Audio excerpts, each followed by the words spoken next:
every time Eugene and I have had like a guest on the podcast that we were like super excited about. I remember the It's my first fault, probably. Someone should have checked it. It just like because we used to have it upstairs and like the computer and everything stayed there. I remember the first time we had Stitch on the podcast. Remember him? Yeah. So we had Stitch and we were excited about it. You know, he's a big time cut man that's worked in like all these big boxing fights and stuff like that. And we're like, dude, this is going to be great. Super exciting podcast, whatever. And that was when we were first getting started. And all of the equipment literally stayed in the room. Yeah. Nothing changed. We come in, turn it on, and sure enough, the software doesn't work. Like, what the hell? So this is how technology works. And is it working? Give us a thumbs up again, just to make sure. I apologize for the delay. So had everything checked, but I guess I didn't. So since Mastodon joined in Ambulance, there we go. He said he goes, I want to hear Ambulance in live. All right, guys, let's get into it again. Chewy. So guys, let me give you the rundown of what we're going to talk about today. So basically the idea today that we're going to chew on that hurts my old joints just thinking about it is whether or not jiu-jitsu is getting more dangerous as it gets more popular.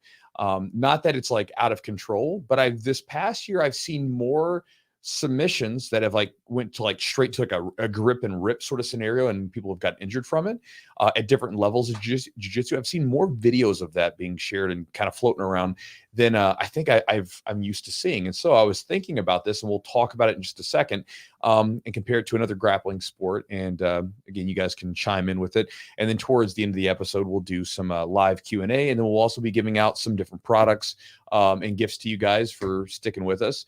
One of those products will be some of the stuff from Charles Web. They're one of our sponsors for the podcast. They help make the podcast happen. And again, they've got a really cool new product out, because I know a lot of you guys are worried about testing positive for a banned substance or whatever, depending on what you do for work or for sports or stuff like that. They just got an NSF certified seal of approval, whatever you want to consider it. Basically, the NSF is a third-party company that goes in and tests supplements to try to see if they have contained any banned substances that you would pop dirty for if you were playing in professional sports, college sports. The UFC uses them. I believe even the Olympics kind of has something to do with them, right? So basically, they make sure there's no banned substances, because even in like regular over-the-counter like weight training, like bro stuff supplements, every now and then you'll get trace amounts of these like different steroids or different pro hormones and things like that are basically in those same vats that they're being made in. So again, they have a new product that is NSF certified, and it's even I guess what is it, endorsed by the Major League Baseball? Yeah, MLB. Yep. So they have a THC free one. So for a lot of you guys that were wanting a THC free one, they have one, and it's cool because it's THC free, but it still has a lot of the terpenes and a lot of the different sort of other chemicals that work along with the CBD that make it effective. And so again, if you guys are interested, you can check that out at charlesweb.com. Promo code is Jiu-Jitsu20 for 20% off. And maybe we'll give away one of those. I think that one actually has, so do have a THC free. This one actually has a very low level, very low level. It's non-detectable.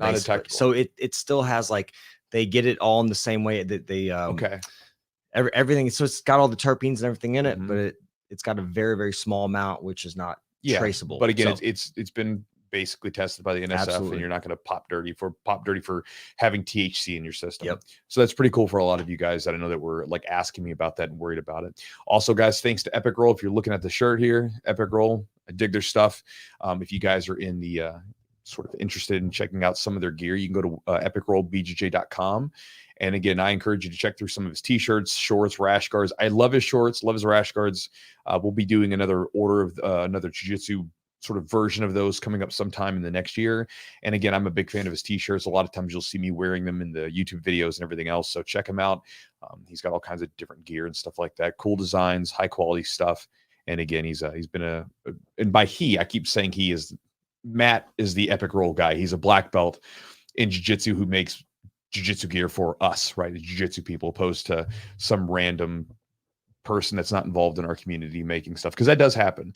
You get random people just overseas just making stuff to try to sell it. So there's been a couple of those that have made the rounds. And Matt does a great job, actually, like customer service. He's like takes care of everybody. He does he's always like, it's super important to him. And I think some of these companies don't have the best customer service. These fly-by-night companies or wherever, you never know what you're getting. I mean, you're getting consistent high quality products from Matt. And he's also a cool dude. Yeah, it is. Also, guys, if you guys are a man, or maybe you have a man in your life that wants to step up their grooming game, check out Manscaped. I've used their trimmers. I've used their obviously their little lawnmower here. I use this to trim my beard and other parts of my my manly body. And I've also used their shampoos, their soaps, their balms, everything basically that they have. I like it all. It's all legit stuff. Smells good. And the lawnmower here is a pretty good trimmer. Again, cordless and waterproof. And so if you guys want to check out any of their stuff for for your grooming game, or maybe a different man's grooming game, you can check them out at manscaped.com. Promo code is Chewjitsu20 for 20% off the order, and you get free shipping. It's a good deal. Also, guys, if you want to join our Patreon for the podcast, you can do so by going to patreon.com/the Chewjitsu Podcast. By doing that and joining up, you'll get access to a bunch of exclusive content that we have on the back end, specifically from the podcast and everything else. And then we also give away 2 free bonuses for joining. One is a warm-up routine that Eugene over here did. He put it together for some people that we had in our camp the last couple of years. And it's a 20-minute warm-up routine to focus on like basically mobility and stretching, yes, and also some strength in certain areas, specifically targeting areas that as jiu-jitsu guys, we get really tight in certain areas. And it's targeted towards that, right? So things like in your hips and your shoulders and everything else. And it's 20 minutes. Like, I mean, 20 minutes, if you follow it for like 3 months, I mean, I guarantee you're going to feel better. You won't be as tight. And so if you're kind of an immobile or like sort of inflexible person, it would be a really cool tool to have into the toolbox. And also I give away a seminar that I did a couple of years ago where I show gi and no gi techniques, some of my best techniques that I use both in competition and training, and show them both in the gi and no gi. And you get access to that as a bonus for joining the Patreon. And last but not least, guys, if you're not already a part of it, you can join the Chew Crew email list by going to my website at chewjitsu.net/join, JOIN. By joining, you'll get access to some free ebooks, and you will then get my daily email, which also comes with exclusive offers I don't release anywhere else. So that's the pre-rolls, right? We did it. We got all that stuff out of the way for you, so now we can actually get into the show, because I know it's awesome. Everybody's like, all right, come on, Chewy, get to the goods. Hey, you know, the one thing that we do have, sometimes we'll go in the weeds on some of these promos, but we make sure that we do them at the beginning, at the end, so you can, if you choose to skip past them, you can. We appreciate you listening though, and it's always we like to support our sponsors because they take care of us. Yeah, and also, guys, I think I've said this before in the podcast, but some of you guys may not listen to the podcast. You may listen to the YouTube videos more often. Any of the stuff that we have as a sponsor here has been like used by me and Eugene both, and we both approved on it, because we get requests for sponsorships on a regular basis, and most of them get shot down just because of the fact that I don't like the stuff. And again, a lot of you guys that listen to the podcast or watch the videos, a lot of you are my actual students in my gym. So I can't sell you crap, because I don't have the ability to like live with myself to know that I'm lying to you if you get some really crappy product or crappy experience. And I also sort of consider you guys that watch me from online, you're kind of like this extension of those students, right? So I wouldn't want to sell you junk that I don't use. And so guys, everything that we have, we use, and we like. What's up? I just want to say Sam joined and he said, nice. Oh, hold on. He said this one. He said, nice, joined directly after the ads ended. So we got to start all over on the ads, guys. All right, Sam. And here we go. All right, here we go. Thanks to our sponsor. No, I'm just kidding. All right, guys. So let's get into it. So this idea, we were talking about this last night, this idea is jiu-jitsu getting more dangerous. So basically, I was thinking about this because this past year, I feel like I've seen more submissions, mainly leg locks, but some other stuff too, where people are grabbing legs or grabbing a joint lock and they're just sitting back and ripping it. They're not even giving that person the chance to submit and tap, where you exercise a little control and then tap, and they just rip it. Now, in the gym, right, we obviously always abide by, there is a rule essentially in the gym that you don't rip submissions, right? You don't break someone's stuff, because again, if we break someone's stuff, then one, you're not a good training partner, and two, good luck trying to find someone to train with. And if you were at my gym, I'd give you the boot. I'm not going to train with someone that's dangerous like that. I'm not going to let them train at my gym. So obviously that's how we train. But in competitions, there are technically no explicit rules that say you cannot just sit back and rip the submission really quickly, right? There are no rules that say that. And a lot of us understand that when you compete, there is that danger where if you do not tap, that person may take your arm or leg or whatever it is past the breaking point. I even did a video where I was talking about it. I said, someone asked me, they said, Chewy, would you break someone's arm in a submission in a competition? I said, yeah, I would. But if I did so, I would be very angry at that person, because if I had to break someone's arm, it's because they didn't tap. They didn't accept the fact that they had been checkmated. The game was over, tap out, and that's it, right? Because I've never broken anybody's anything in a submission. I've always given people ample time to submit. And in the gym, when I train, if I ever have someone that's not tapping, I literally let go. I'm like, I'm not going to break you up in the gym. In a competition, though, I mean, I would, but it's just never happened. I always try to give my opponents, ample time to tap out from a submission so that they don't get hurt. Because again, at the end of the day, I think a lot of us are empathetic towards even our opponents in competition. You may want to win really badly, but we've all, at some point, if you haven't, it's going to happen. You've been injured and you have to sit on the shelf.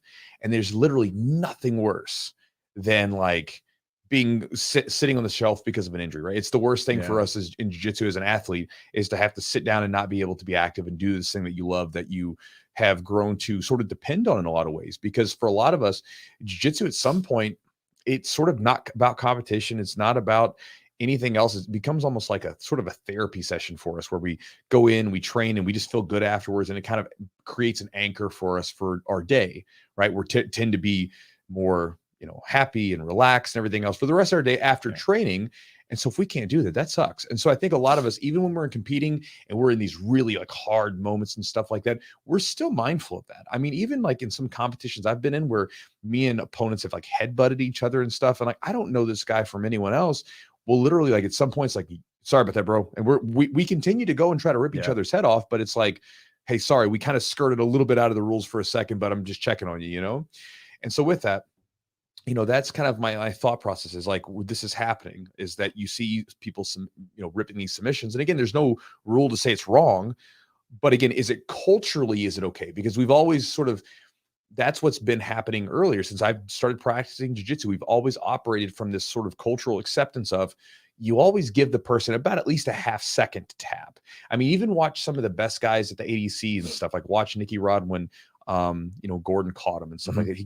Gordon gave him time. He held him. He held it there. He's like, I got you. Like, you ain't getting out of this, right? I've got you. You know what I mean? And sometimes guys do get popped, but a lot of times it's because they are trying to escape and they don't accept that submission. And then that's what happens. But they still had time to tap, opposed to someone ripping it. Now, here's the contrast to this, right? Because in judo's a little different. So first off, in competition in judo, they don't have access to the array of submissions that we do. A lot of stuff's off the table. A lot of submissions are not allowed, right? And so they have a smaller pool of submissions that they can choose from. But I remember I've listened to several competitors talk about this, where in judo competitions at like high levels, like world and Olympic level, when they get a submission, they're going to rip that stuff for a couple of reasons. One, they don't have a lot of time on the ground to play. Like in jiu-jitsu, we have lots of time on the ground to methodically work, to get really good control and take our time with stuff, right? Whereas in judo, they're on like a ticking clock. And if they don't advance towards something very quickly, they'll stand them right back up. If you've never watched a judo match, like they'll get to the ground, they'll kind of scramble for a second. And if nothing happens, boom, they're right back to their feet most of the time. And then the other thing about it is that, let's say if, for instance, like one of the, like a really common submission that could be used in judo is an armbar, right? So if someone gets you like for armbar, let's say armbar from the guard, right? So let's say if you shoot an armbar from the guard and that person's like arm is extended, if that person begins to lift you up to a certain point, you then have to let go of that arm. And the reason being is because in sort of the idea with judo is that if I can pick you up, which I believe is correct, right? If I can pick you up off the ground, I could slam you on the ground and dump you and basically knock you out. And so from that standpoint, from a fighting aspect, because there's still a fighting aspect of judo, right? Even though it is a sport, from the fighting aspect, they're like, well, you have to let go of the arm because we don't want you to get slammed on your neck and you get injured, right? So you have to let go, then the match restarts. And so basically the thought process is if I break them before they stand up, then they'll have to tap. Yeah. Right. So you get to that point. So just immediately rip it. And so you see that in judo a bit. And so my curiosity is this going to become something that becomes more commonplace as jiu-jitsu becomes more popular, as more money pours into it, as it becomes more prestigious, as the competition gets stiffer and stiffer, right? Are we going to have a situation where people will sit back on submissions and just rip them and not give the person an adequate time to tap? Or is it going to be something where, maybe I've seen a few videos and maybe this is just a blip and we're still going to operate with the cultural sort of norm of, hey, even when you get your opponent in a competition, when you get them in a submission, you're going to give them a second to tap, right? Yeah. You're going to give them a second to tap before you take it past the breaking point. And so that's kind of like the thought process. So for you guys, I'm curious what you think. Do you think it's going to be a situation where in jiu-jitsu, like ripping submissions and popping things and joint locks, will that become more commonplace? Or do you think it's going to be something where it just happens every now and then, and as jiu-jitsu gets bigger, these little like one-off occurrences will just become more common because there's just more of them, because there's more people doing it? Or do you think it'll become more common at the higher levels of jiu-jitsu because people have more on the line to win, more everything else, and they're just like, I don't care, I'm just going to rip their foot and pop, pop, pop, pop in their arm or whatever? And so I'll leave it to you guys to sort of chime in with your thoughts. And, Eugene, you can kind of like sort of tell me what you think. Yeah, I agree with pretty much everything you said. I think like you've got the stakes are higher, number one. Is that your phone? I don't know. Shouldn't be. It's your iPad. Oh, all right. Anyways, guys, so the stakes are higher. That's part of it. Then the other thing is, you're looking at like a lot more sample size, like Chewy said. So there's a lot more like of people, ripping stuff, and Chewy can sit that out there. It's fun. A lot more people like ripping stuff, and I think there's more sample size of it, essentially. But like the stakes are higher because now there's money involved, right? You've got money involved on some of these tournaments, like the IBJJF. Still, it's not really money unless they have those Grand Prix tournaments or whatever. But there's a lot more money involved in these. There's more on the line. You got more to lose. So I don't know. It's one of those things that's kind of interesting. Like, are you trying? I mean, usually those videos as well. Like somebody rips something, you're seeing those on the internet, like making their rounds. So I mean, you're kind of get a little more notoriety, and I don't know if that has anything to do with it. Yeah, I don't know. And I was even thinking about I wonder if like maybe these people that sometimes do it, I wonder if they've experienced some really gut-wrenching injuries. Because, because to me, it's like, if you've experienced a really nasty injury, like, it's like, I think I was talking to, or I heard like someone talking about Brandon McGaffron, and he's talking about how he's popped people's, like sometimes in competition where he's like, I hate it. He's like, I get mad at them for making me do it, because it's like, again, I'm taking something, again, it's like playing a chess game. Let's say if I put you in checkmate, and all of a sudden you want to keep moving the pieces. It's like, bro, like I just won, right? So it's like, I don't think it's fair to say, well, you if someone doesn't tap, you shouldn't submit them. It's like, no.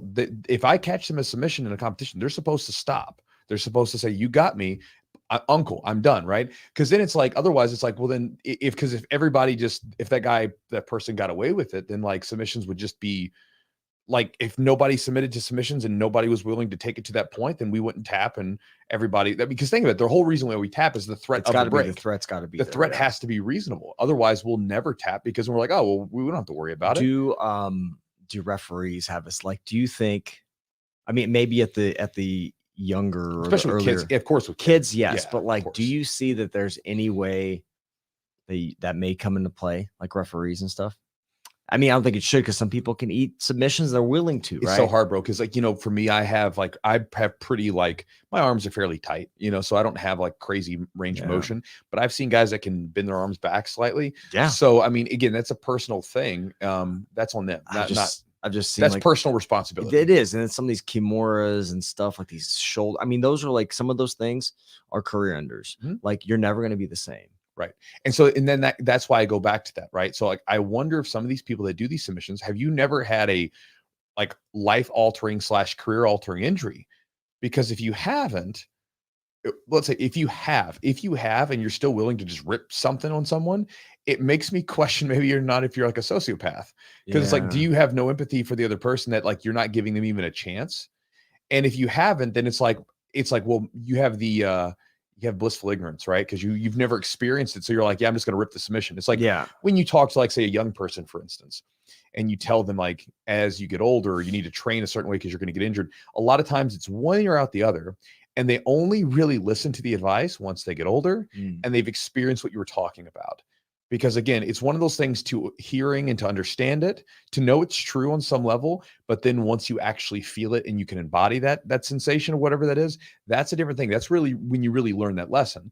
And so my thing is, I wonder sometimes with some of when I see these matches, I'm like, I wonder if they've had a really bad injury And if they're still willing to do that, or if it's like they're like still in that point where maybe their body's still young, they've had some little tweaks and stuff like that, but nothing really bad. Like, because again, you think if you really rip a really bad heel hook or whatever, you could, obviously the ankle could be destroyed. You could just go up to the knees and attack. The knee could get really messed up. Probably the knee is like, people pop their ankles all the time, or they get ligaments and some of that stuff torn in their ankle.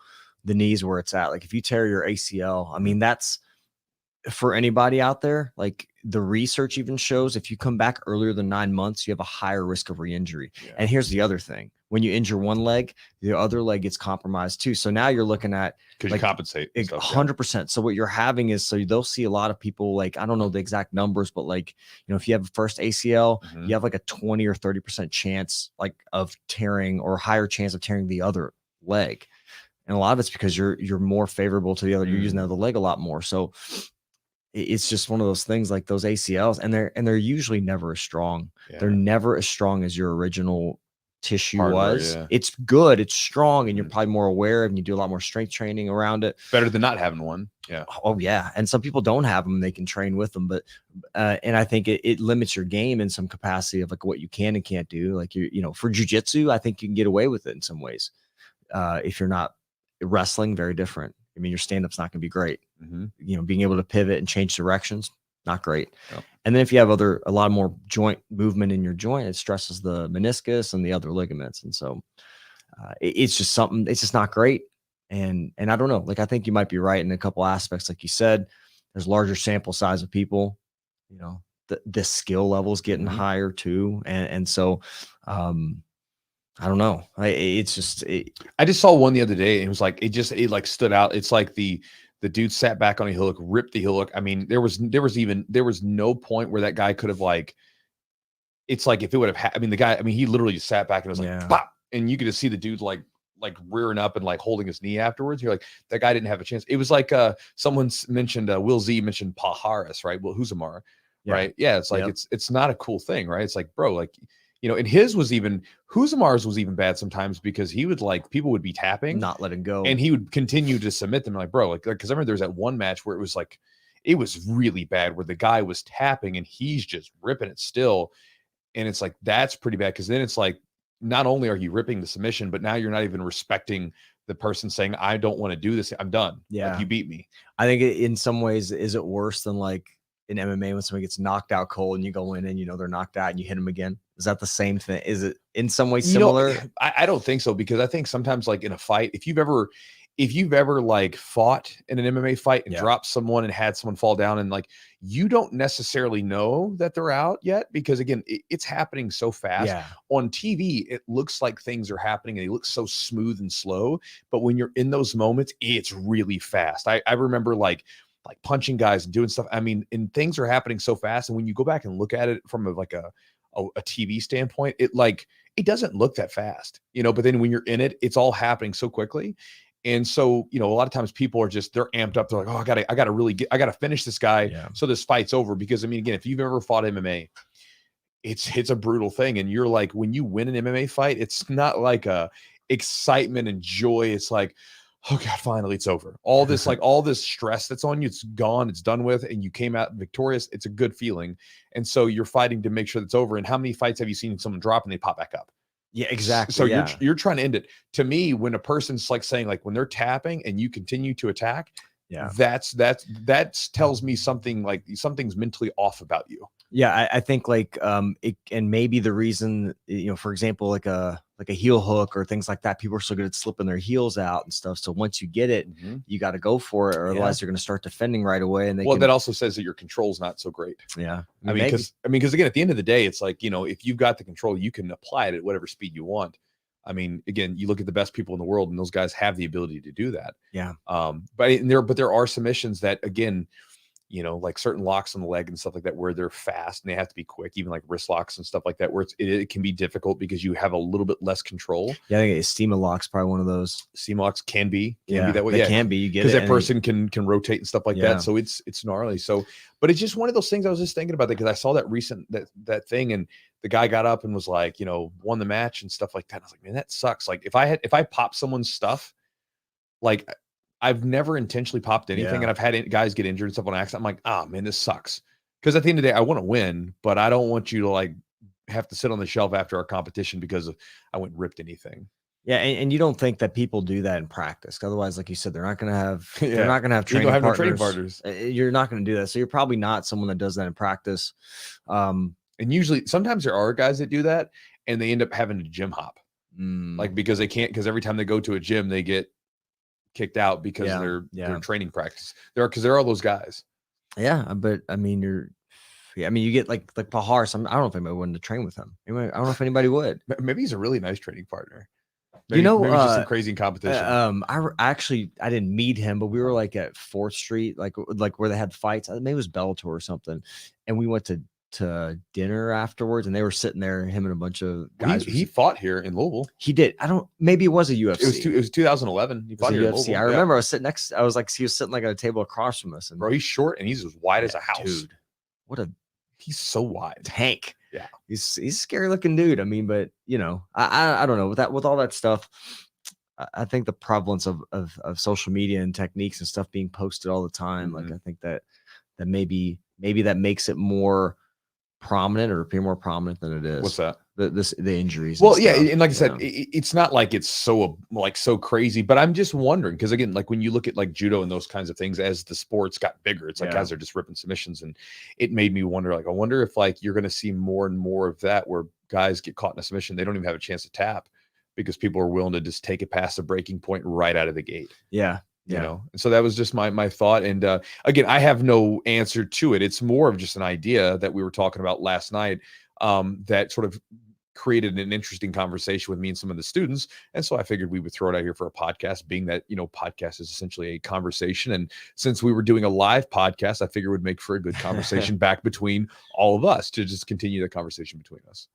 Well, let's hear your all's insight and your ideas on this. Yeah, I think they've been putting some stuff in. They have. Already. Okay, well, I'm working through the first half of no sound, no audio. You're gonna repeat everything, and somebody's reading lips or something like that. So yeah, so Chewy, I just saw your post. Damn technology. All right, guys. So you weren't paying attention. I was sweating. So anyway. So let's see. Keep going. We'll go down. Let's see. There we go. We got one. El Salvador. Somebody's from there. So here, let's start from the bottom. We'll just start here. So send us some questions, guys, whatever you have. So Will Z, do you think that's a trend that you see from Will Z? I look forward to more players than that. I mean, I think that for the most part, I mean, that's always, obviously Danaher's crew does it really well. And I think that they did a lot to, in certain positions to show different ways to control and to add pressure and things like that. But I think like that's always been sort of the underlying backbone or ethos of jiu-jitsu, right? Is to control a position like to such an extent that a person essentially is helpless, and then being able to add pressure and submit them when you're ready. And so I think that obviously Danaher has taken that up a step, taking it up a level in certain positions. But again, I think that's always what's been the underlying ethos. That was always from the time I started jiu-jitsu, the idea of position before submission was always like crammed into our head over and over and over again, and so we were never taught to go into positions and just rip submissions. Right now, there were times where in certain leg locks, for instance, that's a great example of John Danaher's stuff, right? With certain leg locks, we didn't know the proper ways to control them. And so we didn't know how to apply them properly back then, where you would have to sit back and rip like heel hooks because you didn't know actually how to like hold that person in a, way where they just were, done and they knew they were done. Right. And so that was a situation back then. But again, that's always been the thing of jiu-jitsu is to. Let me read it. So here's an example, maybe a little bit of counterpoint from 50-50. And he says, a good example is the Craig Jones, Gordon Ryan, EBI armbar. You remember they started in like spiderweb position. It really looks like Craig was holding the light pressure, expecting the tap. What do you think of that match? I don't know if I remember the specifics exactly, but it looks like I thought Gordon, it looked like his arm was pretty well hyperextended, and Gordon had some making faces and stuff. So I think that sometimes, so here's something, if you've never taken like an arm to a certain point, a lot of people may underestimate, first off, how much like wiggle room there is in the arm before it actually, like when we get to a break, all the capsules and all the different tendons that are holding there, and then how far it has to go. It's not as easy as like pulling a little pressure, then the arm just pops off, right? I mean, I say that, but I mean, I think sometimes people think that if you like, because we get to this like straightened out position right here, right? Yeah. And I think that a lot of people think that if you go like just one more degree here, it's going to, all of a sudden your arm's just going to explode. That's not what happens. You'll get all these hyperextensions and you'll be sore. Like I remember having my arm hyperextended from an arm bar when early on in jiu-jitsu, and the sucker bothered me for like 6 months, but I mean, it was fine. My arm wasn't broken. I didn't have that hinge in the back of my elbow popped off or anything like that. I didn't need surgery. And so sometimes, you know, again, if you've been in those situations, you can let your arm hyperextend a little bit. And I think that Gordon's arm was probably hyperextended to a degree, and he was able to kind of fight out of it. You know, that said, I don't know, but I think that I'm sure Craig was applying some pressure because I think he wanted to win. And so I don't think he was applying a light tap. I think he was putting pressure into it. But I think sometimes people underestimate how much power you actually have to put into stuff to actually sufficiently break. Because again, like that your arm has all these different muscles and tendons and things holding it in place to keep it there. So, and then think about a grappler like Gordon. I mean, the dude's no like weakling. So imagine that his whole body, all those muscles have been strengthened, and all those tendons have been strengthened from years of training and everything else. And so when he's extending, it's not going to be as simple as just kind of apply a little extra pressure, then the arm blows up. He's going to have a little bit of wiggle room there to hyperextend. And there's been several guys that you've seen have that happen. Now, if you want to see kind of go the other way, you can go look at the match with Tedere and it's Jacare. Jacare and Hadji, right? And you see Jacare get his arm just get crack, and that arm was done. Right. Like, you know, that arm was gone. Like at the end of it, he's like holding it up here and running around with the limp. And again, that's kind of a weird thing too, because you're like, well, his arm's broken, you know, and like, you know, like what happened? Like, let's just play like a silly theoretical argument here. Imagine like you had a guy where you put him in an arm bar, break it, he doesn't tap. Put him in another arm bar, you break, he doesn't tap. You put him in a heel hook, he doesn't tap. You at what point is like, you know, it's like, does it become kind of like the Black Knight from Monty Python, you know, where he's just like, it's just like, this is silly. Like, what are we doing here? You know, so again, I mean, there was that. So that was a good example of seeing it broken and really popped off, and then him not being able to use it. But I think that, I think Gordon was probably Craig was putting pressure. I just think Gordon probably had just a little bit of wiggle room there, was able to maintain that position just a bit. Yeah, he was able to eat it. And I think, some people have just naturally more laxity in their joints. Their joints will just move further. They'll straighten. Their arm will straighten even past that. They hyperextend like that. So they normally just, their joints are more lax, so they can take a little more. They don't feel a lot of pressure with it. So it's just that those are kind of dependent. And I think somebody mentioned it's why people prefer chokes. You know, somebody wrote in the comments like, well, yeah, chokes are, anybody can get choked out. Well, and that's like something I did a video for. It's not up yet, but I was talking about the idea of like, someone was asking me like what kind of submissions I would focus on in a fight situation. And for the most part, a lot of it's going to be chokes, or it's going to be like locks that have some restraint element to them, like a Kimura, things like that. Whereas like you know, an arm bar, I guess maybe if I have to, but I'm not a big fan of arm bars because people consider chomp on your arm and everything else. And also, like Eugene and I were talking about, like there's certain submissions that I wouldn't use on an untrained person because they don't know to respect them. You know, because again, when you train, like early on, for instance, like if I have a brand new guy that walks into the gym, you know, we're allowed to put them in chokes and stuff like that to kind of, you know, show them jujitsu. Like, I just caught you in a choke, man. You know, see how that works. But like, we're not going to catch them in an arm lock, a wrist lock, a heel hook or anything like that, because they don't know any of that stuff, and they won't really know when they're caught. There's some education that has to take place first before you know, oh, I just got caught in a wrist lock, or I got caught in an arm lock, right? Like for instance, I have a white belt who's been training with us for a bit, and I put him in a wrist lock the other day, and I got to the point where I felt the in range of motion with his arm. And so I said, hey bro, does your wrist hurt? And he said, yeah, that doesn't feel very good. I was okay. Well, that means like I'm at the in range. Like I'm actually, this is a tap. I was like, if I keep going, I could break your wrist. He's like, oh, okay, cool. And he tapped, no big deal. And so now he's educated on a gooseneck wrist lock. But if like I was going to like fight some guy, and then the reason why I brought this up was because, you know, you see all those like old self-defense things and they're doing these wrist locks and stuff. And I was like, man, like do a wrist lock to someone that doesn't know what a wrist lock is. They don't really respect it. And if you were on a fight on the street with all that adrenaline going, you could break someone's wrist and they're going to be like, whatever, I'm going to try to punch you now. Like, I mean, it's not the end all. So I'm going to focus on chokes and like restraints and stuff on people that are untrained, more so than, some wrist lock or something like that. Yeah, somebody talked about like maybe adjusting or regulating certain submissions. I mean, I think you do that. Well, that's what happened with judo. Yeah. Like there's a lot of submissions that aren't on the table anymore. So it's hard to like, I mean, so you kind of do that at white belt. You don't allow certain submissions at white belt, twisting.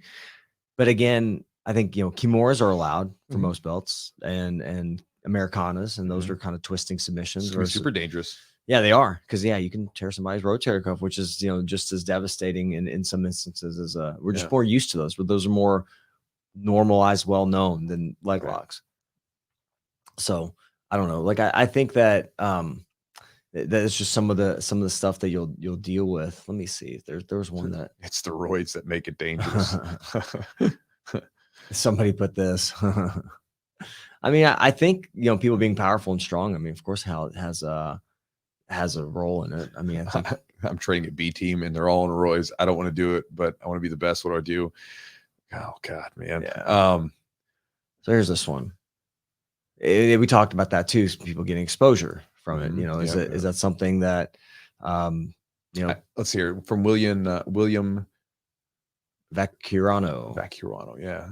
I think there's a sort of hunger to become a pro as we are moving to mainstream, where people want to have a highlight reel to get some exposure and disregard the opponent's well-being. There definitely could be some of that. There could definitely be some of that narcissism going into it, because everybody's always trying to post stuff that puts them in a good light on social media, right? So it could definitely be something where, hey, look at me, look how cool I am, and I just ripped this dude's stuff off. Although I don't think that looks very cool personally. Again, it's like I look at it like super negatively. If I see someone like rip, I was like, man, like that wasn't cool at all. Like, makes me not like you, personally, because I don't want to see people get ripped unnecessarily. If they break something and they weren't tapping, that's one thing. But I also think that obviously with younger people that are just out there doing that could definitely be a thing where they're just basically trying to grip and rip, and then basically post it up. I mean, look how cool I did at this tournament.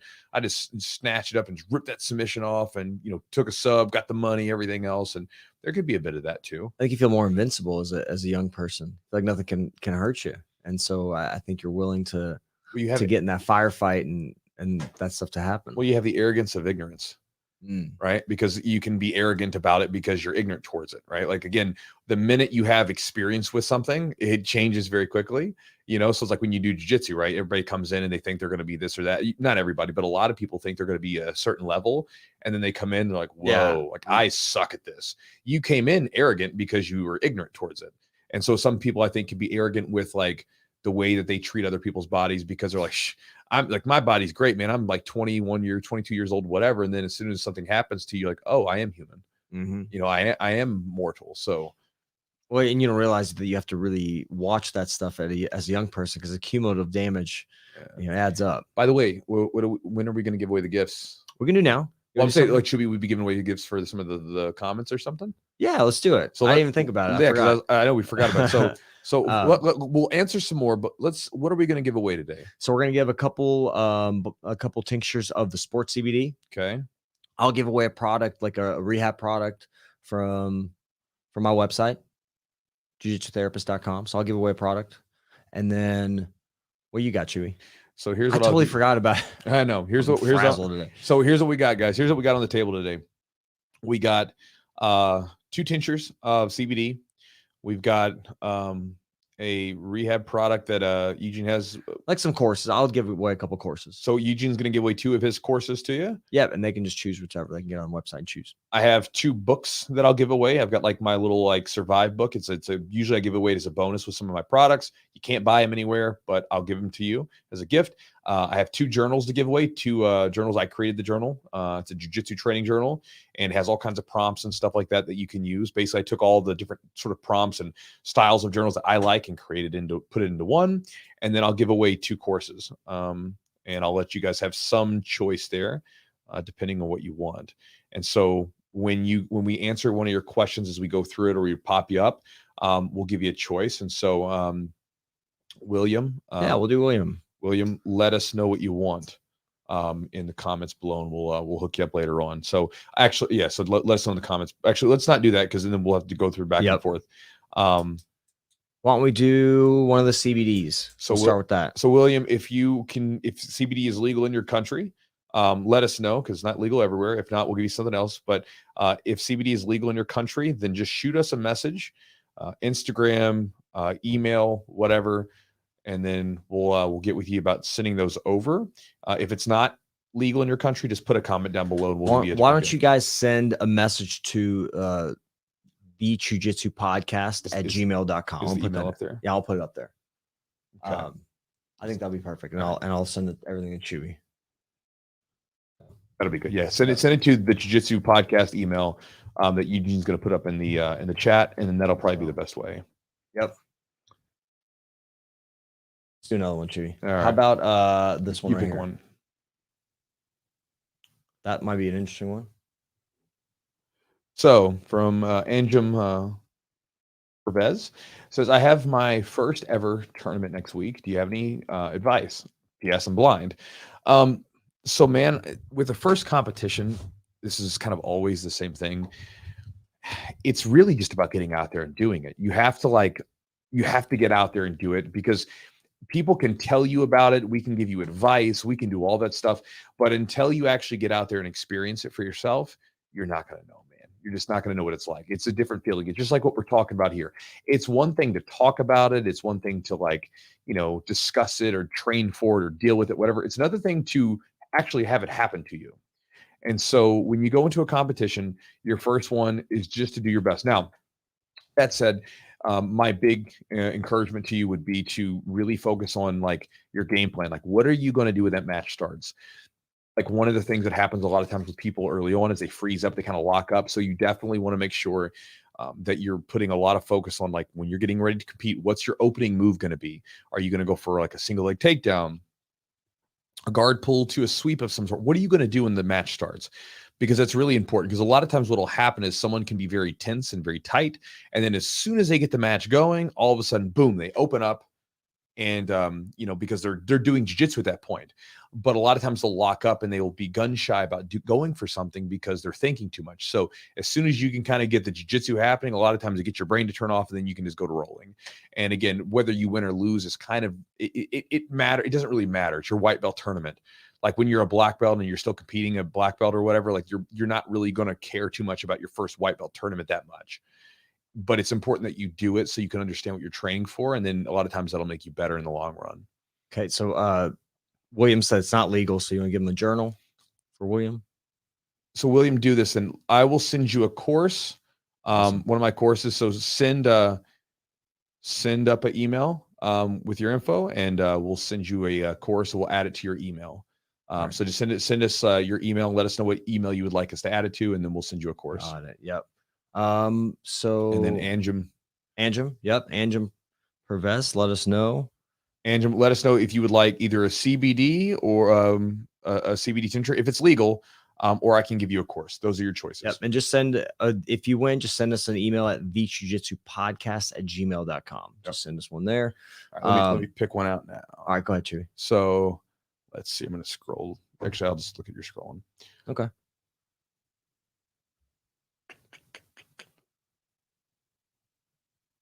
Did we go down? Yeah, just kind of go down. Go back up real quick. Slow down. Keep going. Down. Sorry. This way? Down. No, just okay, down. Gotcha. Actually, go back up then. All right. Just go up a little bit. I feel like we bounced around a little bit. Yeah. Keep going.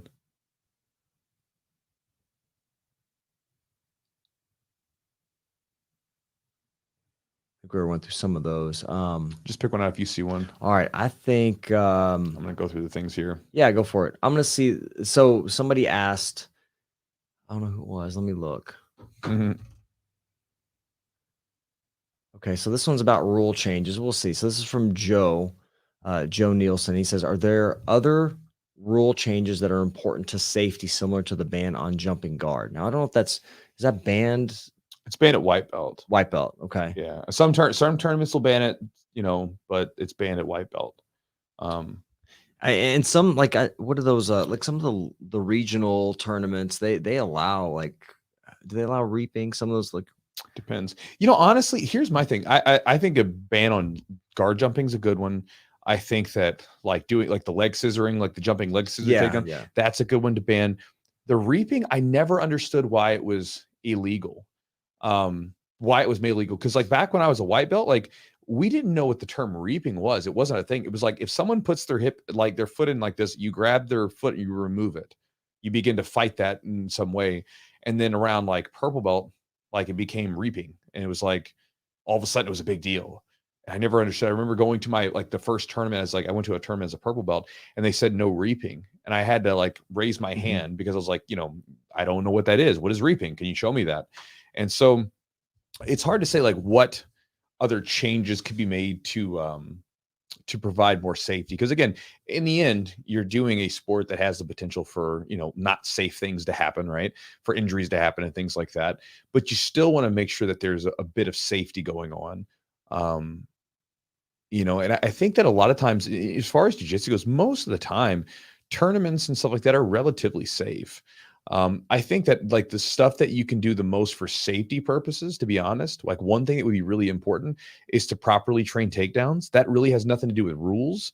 That has to do with training, because I've seen guys not have any takedown experience whatsoever, and they get out there on their feet, and then they go up against some person that does have takedown experience, and they get dumped on their head. They don't know how to properly fall. They don't know how to go with it, and it ends up kind of bad. I remember one of my students years ago, he shot in for a beautiful double leg, gets up under the guy, and instead of sprawling, the person just sort of leans over his shoulder. And my student, we would teach him basically to shoot in for the double, come up, and then finish at an angle. Basically, you're making almost an L shape. And so as he did that, this person's body's coming up in off the ground. And I remember the ref, he stopped the match because the dude was in pain afterwards. The team screaming, his other team screaming that he got slammed. And then, I'm talking to the ref, and I watched the match, and I'm watching it again. I was like, man, I'm watching the replay on the video that we had, because we were taking the video of it.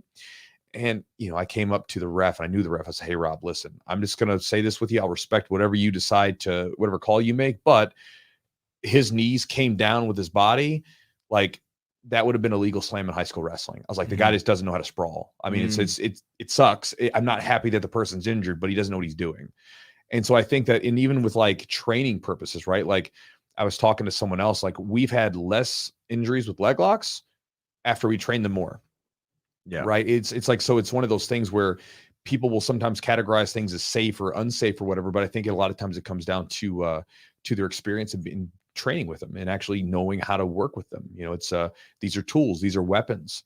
And with any weapon, if you work with it and you understand how it works and you train with it, it's not a dangerous thing in the proper hands. But you give someone who's untrained with it, doesn't know how the darn thing works, it's a super dangerous thing, right? And so that would be my thoughts on that. And so, brother, I don't know where you are located, but if you want to get a tincture, let us know, and you can send us an email. Or if CBD is not legal in your area, just let us know. But otherwise, send us an email, and we'll send your tincture to you. And let's do that super chat. Yep. Chris C says, hey guys, I got friends that want to get into BJJ. However, they also tell me they're a little intimidated to start. Any advice to help them? Thank you. So Chris, thanks for the super chat, bro. Appreciate the blessing. So intimidated to start. So remember Ben, we talked about him yesterday, 6 months to get into the gym, right? We had one of our coaches now, who's a professional MMA fighter. Yeah. So that's one to sort of throw out there. I've talked about the story before. I've got a student in the gym, one of my black belts now. He started training at the gym. And when he started training at the gym, he's super nervous. It took him 6 months to get into the gym. He would drive up, park his car. We used to have a little neon open sign that would flash when we were open. He would look at the sign, but yeah, I'm going to go in there and train. And then he would leave. He would drive up. He did this for 6 months. And then eventually he finally mustered up the courage to step in. And then it was afterwards, he was just, it was perfect. It was great. Exactly what he wanted to do. He ended up coming in at 270 pounds, was chunky and overweight. And now he's, he had his first MMA fight about 2 years later. And he fought at 170 pounds. And, actually about 2.5 years later, fought at 170 pounds, lost a bunch of weight, became a blue belt in jiu-jitsu. And at the time, now he's a black belt. He's a coach. He gets paid. He's a professional coach. Like, he actually gets paid to do the stuff at the gym. And so, it's one of those things where I think anytime we get into something that pushes us out of our comfort zone, it is going to be intimidating at first. That's what's going to happen. And here's the deal. A lot of times people will think that they have a confidence issue. They'll say, I have a lack of confidence. I was talking to a student about this the other day. They think they have a lack of confidence. You don't have a lack of confidence for this situation. You have a lack of exposure. Think about anything in your life that you've ever done. A lot of times you're intimidated in the beginning. You're nervous in the beginning. You feel unsure of yourself in the beginning. I mean, this is true from everything from riding a bike to talking to girls to jiu-jitsu. It doesn't matter, everything, right? But what happens after you expose yourself to it more and more and more? What happens? You become more sure of yourself. You become more confident in the activity as long as you're continuing to work at it. And so I think that, and one last thing, maybe throw out there, here's a completely different example. One of the more funny examples I like to share about this intimidation before you get started was one of my first dancing lessons. I was dating this woman who did salsa dancing. And, so I'm infatuated with her. So I want to go salsa dancing with her so I can connect with her and do this thing and this activity together. So I've never done a dancing lesson before. It's not really something I would do. So I was super, super nervous going in there. I mean, I was so nervous. I felt like I was sweating bullets and everything else, right? Because not only am I doing something that's completely out of my comfort zone, but then I'm also with this, trying to impress this girl that I'm interested in, right? So you got this dual effect going. So it was so funny to me that I was an MMA. I literally just had my, an MMA fight where I, beat a guy and, finished him in the second round. I'm a professional fighter, professional grappler. I run a gym. I fight people in a cage for part of my living, right? That's a crazy thing. And then I'm scared to go do a dancing lesson. I'm nervous about it. I'm intimidated by it. And of course, everything was fine, right? And almost everything always ends up fine. And so I share that with you. Nowadays when I do things, if I'm intimidated by it, if I'm nervous about it, I just kind of go along with it because I expect it to be that way for just about everything.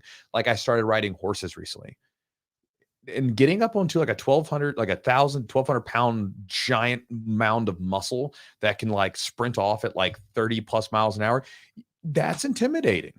That's not easy. Plus, you don't know what you're doing. It's super intimidating. But I'm like, yeah, it's supposed to be. I'm doing something new. And so for your friends, for what you could do for them is you can acknowledge that they're intimidated and be like, yeah, everybody is. I was. It's normal. It's completely normal. Everybody's intimidated about anything they do that's new, right? That's just part of how we work. Mm-hmm. But if you're my friend, come with me. I'll help you out. If you live close to them, tell them to come with you. Be their partner for the day, right? And help them out. But again, that's everything that you do in life is going to be intimidating at first. There's no way to circumvent that process. That's sort of your buy-in in the beginning. And a lot of times it's usually the toughest part for people. That's why I always say the toughest part is getting started, right? So that would be my advice. And so hopefully some of that helps you. And again, Chris, if you would like to receive a gift, shoot us an email and I will give you a book or a journal. You make your choice to send it to the email. We'll give you one of those. All right. We got another super chat. We'll answer that one. That's from Kia. Let me see. Kias. What is it? It's Kias. Kias. I don't know how you say that. Let me. It's Ki space AS. What is that picture? Is that a seal? Looks like a little egg. Would a fresh BJJ blue belt with some takedowns win most unarmed one-on-one fights? Yeah. I mean, most likely. I mean, because think about it. So let's think about this. So a lot of times they're in the online communities, right? When they talk about fighting and stuff like that, in a unarmed one-on-one fight, right? People will say, "Oh, you're not ready for the streets," right? This isn't realistic. This is not whatever. But here's the deal: we have phones, right? We have these phones, and you can basically go on there and you can watch street fights, people getting into street fights. And you'll see typically the complete lack of training that people have for fights, right? They get into fights. Most of the time, the people that can fight, they don't fight because they don't need to, right? They know what they've got and they're able to avoid the situation. But most of the time people get into fights, they can't fight worth a lick. And those that do get into fights with someone with some training, whether it be in any combat sport, it usually goes very poorly for the person who's not trained. And this is true for judo. This is true for jiu-jitsu and wrestling. This is true for boxing, all these different kickboxing, all these combat sports. The one thing that a lot of these have in common and why they're so effective for an actual fight situation is because they do everything they practice in live situations. If they can't do it live, it gets tossed to the side, right? So for instance, in jiu-jitsu, in every one of these arts I just said, like judo, jiu-jitsu, boxing, all that, there's unrealistic aspects to them that we would not engage in a one-on-one fight, right? Because again, we understand that this is not going to be useful to me. If I, like, for instance, I love jiu-jitsu and I do it, but and I play a lot of half guard, but if I was in a fight, I'm not pulling half guard, right? It doesn't take a rocket doctor to understand that. It's not like I'm not going to go roll with a person or fight with a person. So you know what I'm going to do? I'm going to roll with them and do my half guard sweep. No, I'm not going to do that. Like, I'm going to first try to get out of the situation. And if I have to, I'm going to try to get a takedown, whatever. 100%. Yeah. And again, you can see these examples over and over and over again. And so what these combat sports, what they have in common is that, sure, aspects of them are unrealistic, right?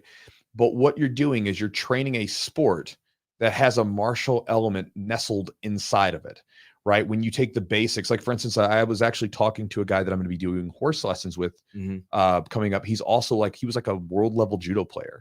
He's this German guy that lives out in Brandenburg, Yeah. Yeah. We had him out for the summer. Yeah. Ed. And so Ed was telling me, he was like, yeah, man, he goes, we used to talk about self-defense. He's like, one of the best things for self-defense from a judo standpoint is like a foot trip. He's like, maximum reward, minimum effort. He's like, if I foot trip someone, he's like, I can dump them on the ground. I don't have to really do anything. I don't have to scrape my knees or anything like that. I don't have to supplé him. I don't have to lift him. It's just like, boop, trip you. And so again, it's not just jiu-jitsu and wrestling, but again, if you have wrestling and you have a blue belt background, that means you've probably been going for, let's say, training for at least 2 to 3 years. You're going to have been inundated with people trying to grab you and fight you for 2 to 3 years.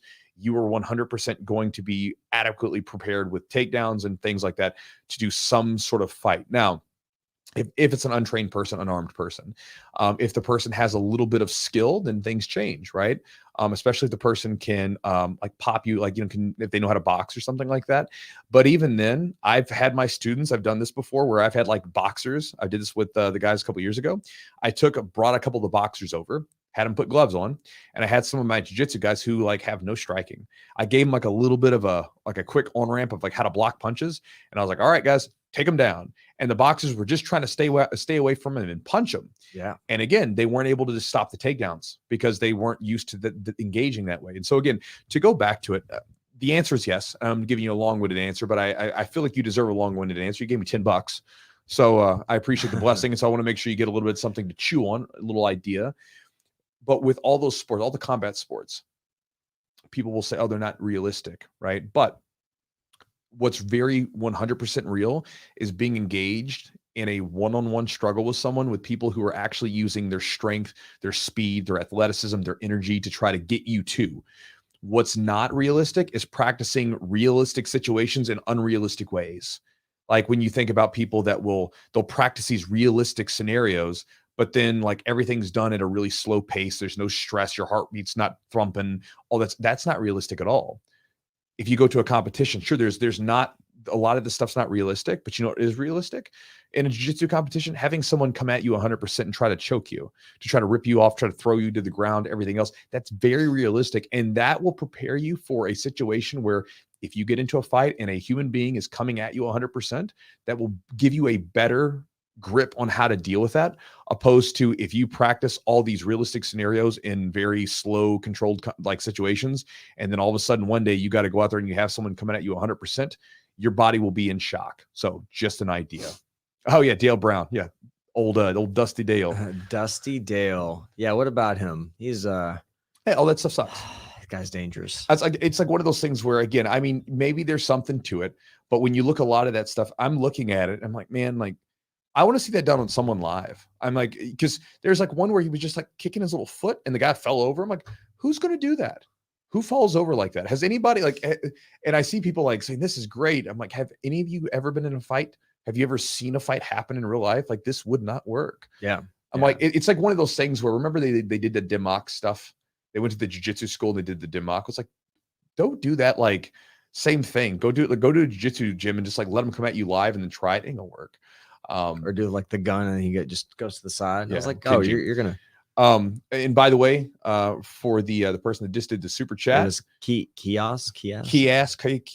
I'll send you a book or journal. Let me know what you want. Send us an email to the email that Eugene put up earlier, the Chewjitsu Podcast email for Gmail. Yep.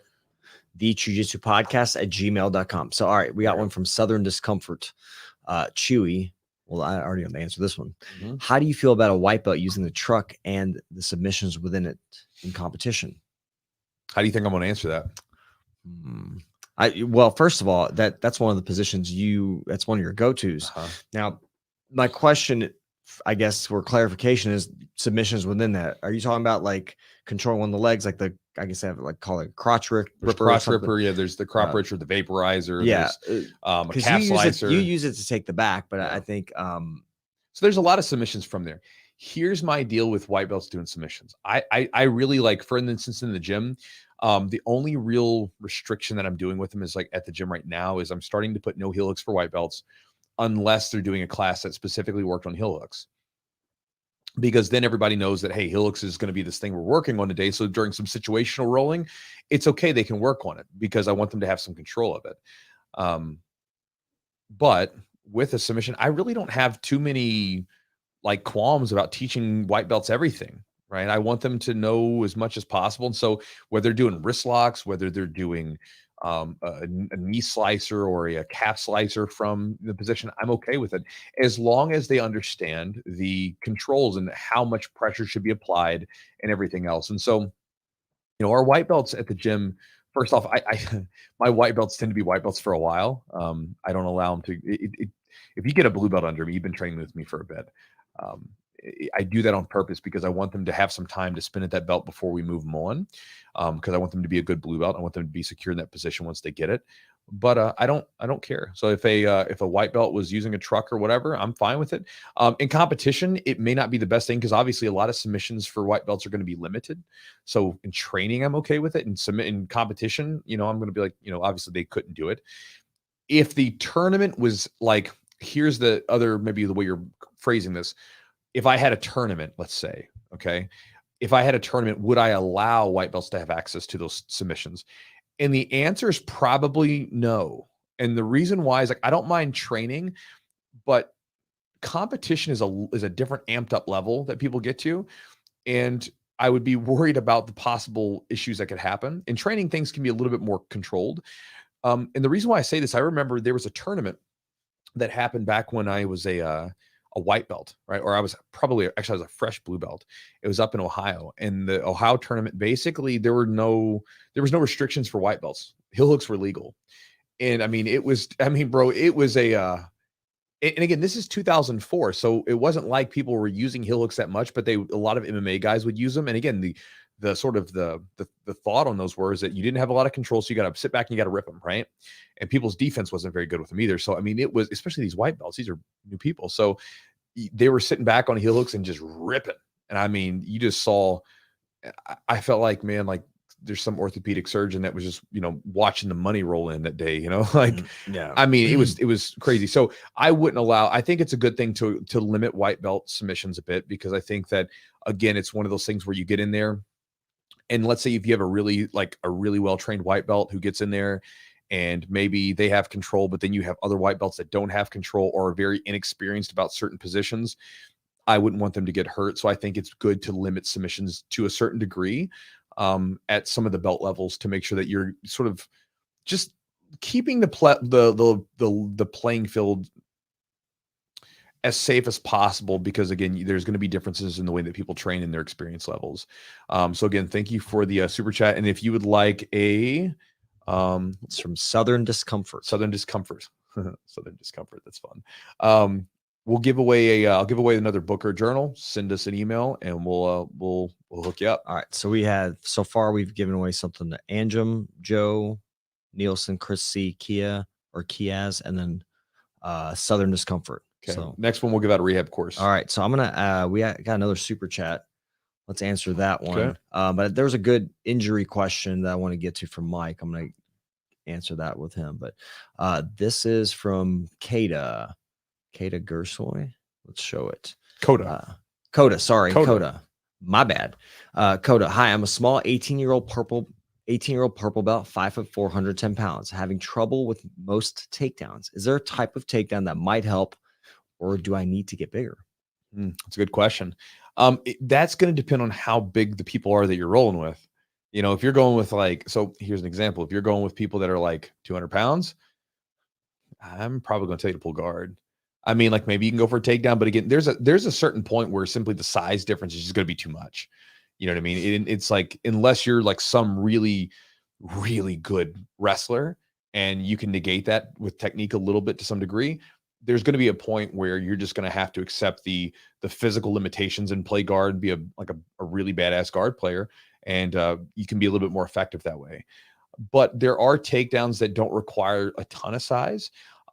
Things like slide bys with like a foot trip, those are great takedowns. You see a lot more of those in jiu-jitsu, foot trips and slide bys. Because again, you don't have to be a big monster to do those. Those are very finesse-based takedowns. And that's what you would want to look for. If your takedowns are something that you're getting interested in, I have a student who's he's a big guy, but he was not a very big heavyweight. And so he had to kind of wrestle with a lot of finesse. His name's Brandon. You'll see, if you go to my Instagram, you'll probably see me and him sharing videos and stuff like that. You can check out some of his stuff, and he has some good videos on that slide by and some of those foot trips. But basically, aside from that, with those foot trips and things like that, I would basically look at, if I was you, right? And this is what I've done in different periods of time. We'll kind of talk about it that way. Whenever I'm looking for certain things for my game, I'll try to go and find people that look like me, that are shaped like me, that sort of, have a similar build. And I'll try to find their stuff and say, okay, well, what do they do? Because again, at the end of the day, jiu-jitsu, grappling, all of it, a lot of it is going to be dictated by your body, right? Your physical anatomy. It's going to play a big role. I mean, like for instance, you may not be very effective with triangles if you don't have long legs. I have a student named Matt who has a disgustingly good triangle. You can look at Matt in about a half a second. You're going to realize that Matt's going to have good triangles. He's friggin' built for them. There's other things like for me, I'm not very good with Darce chokes. I don't have long arms, and I've also got arms that have been lifting weights for a long time. So I've got extra meat in there. So I can do a Darce choke if I need to, but it's not my main go-to. Whereas there's things like Kimuras and rear naked chokes and things like that that make use of these little short arms that can get right into where they need to be very effectively. And so what I would tell you to do, Coda, is maybe go in along with, like I said, I think the foot trip and using slide bys are great finesse moves that you can use. But go and look up people that, it's like homework for your grappling. Go look up people that are a bit smaller that use takedowns. So go look up wrestlers and watch what they do. And you can start to look for trends. Or you find all these little small wrestlers doing a particular takedown. And sometimes that'll give you insight into maybe what you could do for yourself. And in jiu-jitsu, a lot of times we have absolute divisions, which is not common. Like they don't do an absolute division in the Olympic wrestling, right? That's not a thing. But in jiu-jitsu, we do have absolute divisions, and you can go see if there's smaller grapplers that have a particular takedown that they use against larger grapplers, and kind of do your homework, and you'll probably find a trend where, this seems to be something that's happening more and more. But again, my encouragement would be to find wrestlers or takedown artists that do things really well, that are about the same size as you, or at least comparable, again, being a size, and then go from there and then go down the rabbit hole. If you see everybody doing a particular technique, go down the rabbit hole and really learn that technique. And again, thank you for the super chat. And if you would like to get a rehab course from Eugene, send the email up to the podcast email. Chewjitsu@gmail.com. And what do you think about and did you want to do the injury one? What you're saying? Yeah, I was going to ask you, what do you think about ankle picks for smaller? Great. For smaller ankle picks can be great. Yeah, I was thinking that, and that's one of the things when you're talking about Brandon, who's he's a big guy, but like you said, he wrestled a lot against guys that were way bigger, because he was I guess in the heavyweight division, and he ankle picks were one of his go-tos. Yep. And seemed like, you can kind of, if you're quick with it, you can kind of, get down pretty quick and get to the foot. This question I wanted to answer was from Mike Nichols, and he says, the 10th Planet Blue Belt here recently fractured collarbone that required surgery. Cleared to return to training recently after 3 months of recovery. Any advice on returning after a crucial injury? Thanks. So you give me your thoughts on it. I'll give you mine afterwards. But from a PT, like an actual doctor of physical therapy that knows how the body works better than just about anybody, what would you recommend? So an injury like this, when you're looking at the collarbone, they usually put a plate in there. And so you think no big deal, right? But a lot of times, anytime you put pressure on your shoulder or you plant or use your arm, use a lot of function of your arm. Sometimes you'll lose range of motion, you lose neck mobility, you lose a lot of strength. So I think, obviously once everything's healed up and nice and healed for the surgical area, then you got to look at all these other areas, make sure that, look at your mid back, look at all your mobility and stuff, make sure you have full range of motion, and then your pain is well controlled. And then your strength should be for the legs. We say, like, if you say you had an ACL tear, your injured side should be at least 90% strength. So if you can single leg squat, say you have a leg press machine, you can do 100 on one, you should be able to do on your injured side, or your recovery side, you should be able to do 90%. That may be, you may test that certain number of ways. You could do like a dumbbell bench presses, or maybe even if you don't want to max out, you do like a rep. Like I'm going to do 25 pounds, whatever. Yeah. So you want to be at least 90% there, full range of motion. And then like the another thing is integrating back in. You can kind of talk about that a little bit, but again, essentially you have this disconnection between like your blue belt physical skill and your blue belt mental skill. Like in your head, you can still do everything that you used to be able to do before your injury, but it's not really the case. There's almost like a lag to your recovery, like to your crispness of your movement. So start back slow. It would be maybe drilling, then positional sparring, keeping somebody around your size. You don't want anybody really flattening you out, putting a bunch of pressure on you, and then kind of build your way up. But you got to go based on feel. There's not like a really like set, schedule or returning. Yeah, I would stick kind of to go along with that. I see that a lot of times when I've had students that try to rush back into training after an injury, they tend to re-injure themselves, right? And so my encouragement to you would be that, take your time to do all the rehab stuff you got to do and give it plenty of time to where you really feel good, to come back. And then when you do, start with technique and drilling, no rolling. I know that's hard. It's like, having dessert in front of you and not eating it. But again, it's what you need to do, because a lot of times I've always had this experience too. What ends up happening is when I go back to training, I feel about like the same person, right? But then when I get on the mat, I'm just late on everything. Like my timing's off. I see the opportunities that I should be, taking, but then it's like I'm lagging behind. And I remember even coming back one time and like trying to push it. I was younger, right? So I came back too quick, and I remember like planting my face on the mat because I was getting swept, and it was like I felt myself getting swept, and I knew that I was supposed to post my hand out, but instead of doing that, it was just like, I recognized that I should have done that, but instead I didn't. And I just bonk right on my face. And as a great example of that lag that was happening. And so my encouragement to you would be to be smart about it and make a pre-commitment. So the idea of pre-commitment is essentially that if we do things, let's say, for instance, you have someone that's dieting, right? If that person wants to diet and they want to eat a good meal throughout the day and they struggle with this, right? Something that's very tough for them to do. They've shown that the person will be more successful if they make a pre-commitment early on. So let's say that you basically say to yourself, I'm going to eat these meals this time of day or whatever, and you make a plan out. You're more likely to stick to that plan when in the moment you have to make a decision of whether you're going to go eat junk food and fast food or you're going to diet, right? Because you made the pre-commitment when you were in sort of a nice, relaxed, present state of mind. So before you step foot in that gym, my encouragement would be to sit down and just like pull out a calendar, pull out a piece of like note paper, whatever you want to do, and say, okay, week 1, I'm going to drill on Monday, Tuesday, whatever your days are for training. I'm going to do that for 2 weeks. And then 3 weeks, if I'm feeling good, okay, cool. Then I'm going to do situational rolling with, Bob, who knows how to flow roll. And I'm only going to do 2 rounds the first couple of days to see how I feel. And then build up from there. Basically, whatever arbitrary sort of number you feel, I would sort of space it out, especially if it was a bad injury, space it out over the course of like 6 to 10 weeks to where basically you slowly ramp up, and just write it down in a notebook and give yourself a plan. This way, when you go to the gym, when you get to that point and you get done rolling and your body is getting that initial desire to want to roll, you can go back to, oh, I made my plan. I'm not going to roll today, because it's so easy to just say, you know what? I feel okay. Let me just go ahead and roll a little bit today. And then boom, you get re-injured. And then now you're back on the shelf for another 3 to 4 to 5 months or more. And so that would be my encouragement. That's what I actually did my last time that I went under the knife and had a surgery. When I got done, I sat down at my desk and I wrote out basically it was like a 12-week plan of like rehabbing and then introductory back to rolling. I wrote it all out. And so, and the reason why I did that was because I went under the knife primarily because I got injured because I was trying to push myself after getting injured too fast. And so it's a mistake I made. I learned from it. I wrote out for a 12-week plan, and my recovery from that one was great. And so that would be my encouragement to you, brother.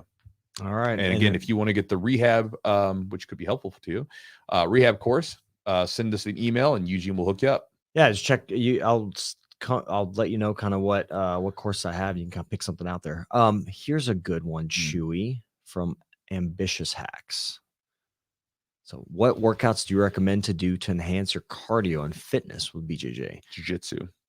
I've heard that, but I've also heard people I'll give you some stuff. Poo-poo against that. Like it's like, well, do you just need to strength train? Like, or do you just need to do jiu-jitsu to get better at jiu-jitsu, or is there other things? Yeah, there's like the cardio. Yeah. So I mean, okay, again, so basically, like, you got to understand there's one, the more you train jiu-jitsu, drilling, here's an example. If you drill a lot, you will become more efficient with your moves and you use less energy to do the same movement, right? So the more jiu-jitsu you do, the more efficient you become and you use less energy. That's why it's really important. It's not just about your physical fitness. It's about like you becoming more and more exposed to the art, and that you get better because you don't have to use as much energy. That said, if you were trying to increase your ability to perform better on the mat, the thing that's always helped me, this is what's helped me the most, again, I can't speak for whatever, is trying to work my body out in different ways that I don't do when I'm on the mat, especially because I'm training a lot. If you train like once or twice a week, it's maybe not that big of a deal. But like a lot of times what happens is people they work their body out in jiu-jitsu a certain way, and then when they get off the mats, they just want to do the same stuff over and over again. And so it's like they try to mimic everything about jiu-jitsu. So they'll get off the mats. Their strength training is like these weird movements to mimic jiu-jitsu. And on top of that, when they let's say they do cardio, instead of doing, say, steady state long cardio that's going to just, basically that rhythmic type of cardio that can increase your cardiovascular system, you're going to go back to doing intervals, which again mimics the training that you do in jiu-jitsu, where you're having these constant ups and downs and everything else. So my encouragement is, if you're training jiu-jitsu several times a week and you're trying to give yourself a little boost, my encouragement would be to exercise the different systems in your body, right? So for instance, like when I do cardio, I do long, steady state cardio for like 40 minutes or something, maybe, or so, depends on what I'm doing. I'll get on a bike or a jog or whatever is that I want to do. And I have that steady state, and I'll typically get I wear a heart rate monitor, and I get my heart rate into a particular zone that's right for my age, right? So I've got it there. And so I'm doing that steady state cardio. And again, whether I'm running, whether I'm doing the steady state cardio, I always notice a difference from that. Even when I was fighting back in the day, I remember I'd go run miles, just get my miles in. And I remember I always had better cardio when I did that. Now, if I want to sort of do some real intense stuff, I'll do some hill sprints for that, like that sort of scrambling, that high end sort of raising my top end, my sort of your VO2 max, right? And I would do those hill sprints. But again, you don't have to do a ton, because again, that stuff's really taxing on your body. Steady state cardio is relatively easy for the most part because you're not going that hard. But when you start doing really brutal cardio sessions, it's really taxing on your energies, on your body. And again, if you're trying to train throughout it, you don't want to continue to batter the same the body in the same way that you're doing all week long, because your body's trying to recover at the same time. And then with strength training, when you have a stronger, more conditioned muscle, that's going to be a benefit. Again, like if you have someone that's like has a well-conditioned muscle that can bench press, 225 like a bunch of times or something like that. Just an example, not that a bench press is a great idea, or let's say squat 225, they can squat it 20 times, no problem. That person's going to be in good shape when they're on their feet wrestling and having to use leg power or something like that, right? Opposed to someone that doesn't lift. And so that would be my idea. It would be, one is to incorporate some steady state cardio into the mix. And then again, add some lifting into it, because those two things I think has always worked great for me. And again, you don't want to go bananas with it, especially if you're getting ready for a competition and you want to do a little extra hard cardio, that's okay. But if you're not actively getting ready for a competition, don't try to kill yourself, because then again, you will become more efficient and you'll get better cardio over time. But if you try to go too hard, too fast, you'll end up running into injuries and you'll basically just chew your body up too quickly. And again, I just say that because I think sometimes it's one of those things where someone asked me the other day, they said, can you take jiu-jitsu too seriously? I'm like 100%. Like if you get too wrapped up into it, like put it into perspective. What are you doing this for? Are you doing this to be a world champion competitor? Or are you doing this to be like a 35-year-old hobbyist that basically does this to blow off steam after work before they go see their kids, right? It's like, remember why you're doing this. Again, and I get it, because a lot of times we take this type A personality that we a lot of times are as driven people. We take it to where everything that we do, but we got to be careful. It's like, again, I'm just going back to this because I'm very much like a white belt in like horse riding right now, right? When I'm riding the horse, when I'm doing that stuff, I can't take my jiu-jitsu mentality towards it. I want to be good at it. I like doing it. I find it really enjoyable, but I can't take that jiu-jitsu mentality, or I'm going to train 6 days a week. And I don't have time for that. I'm never going to be a great rider. I'm never going to be a world champion rider, right? I'm not trying to be. I'm just doing this because I enjoy it. And so again, sometimes you have to be careful about it, because it can be really easy to start trying to mimic like competitor type training schedules when you're like not in that kind of shape, or you're brand new, or you're not a competitor. And if you are a person who wants to be a competitor someday, understand that it took years for that person typically to get to that level of conditioning where their body can take on that training load. Again, I remember, like, here's just a quick example, and then we'll kind of get off. I know I'm always rambling, but when I started doing jiu-jitsu full time back in 2010, and I was training like every single day, my body was wrecked for like 3 months because I was not used to like being on the mats that much. Like now I was on the mats almost every single day. And again, I'm in my mid 20s, early 20s, 24 at the time. So I had a young body. I was in great shape. And I all of a sudden did this. I was like, whoa, man. And like now I can be on the mats every day, no problem. It doesn't bother me. But it took me years to be able to condition my body to be able to do that workload. And so again, understand that you're working towards a goal, but don't forget that your body has to stay intact for you to do that. And I'm not saying that you're guilty of this. I'm just saying that a lot of people sometimes want to push the envelope so fast, so quickly, that they don't give themselves adequate time to adjust. Chewy, I think it's a lot of great points, honestly, like, because people want to, I want to get better at jiu-jitsu. So what they do is they do stuff that mimics jiu-jitsu. But if you already do jiu-jitsu every day, you don't need to do that. You need to do the opposite of it to kind of correct some of those things where, so you're trying to avoid overuse injuries and things like that. So I think it's a great point. I mean, I think, yes, in some instances you want to maybe work those movement patterns, but you got to be mindful not to overdo it, because then you're going to get into those overuse patterns, and then it's going to have a bad effect, not the effect you want. And the steady state, like, I found that when I ran like 2 miles a day, or not a day, like a couple days a week, it really helped my cardio. I felt like I just felt like my capacity to move, to work, to train was better. Yeah, you're strengthening the heart's ability to kind of keep the thing pumping. And so when you think about when you're just moving around on the mats during those periods where you're not scrambling, that energy system's keeping the thing working. And the whole idea about, we talked about, like with Andy Galpin about this on the podcast, years ago. If you're a novice in lifting, your best bet is a well-rounded strength training program, because it will strengthen your body, help prevent injuries, and do all these different things. If you are a high-level athlete, that's when you can get into a little bit more specialization as far as your workout routines to mimic your sport. But if you do not have a strong base under you of like years of lifting, then your best bet, again, is to go towards first a well-rounded strength training program to build your body up first, and then you go into other stuff. But again, steady state cardio, add some strength training in on top of your jiu-jitsu. That's the short answer to my long-winded ramble. Yeah. And so that's from Ambitious. Do we have any more stuff to give away?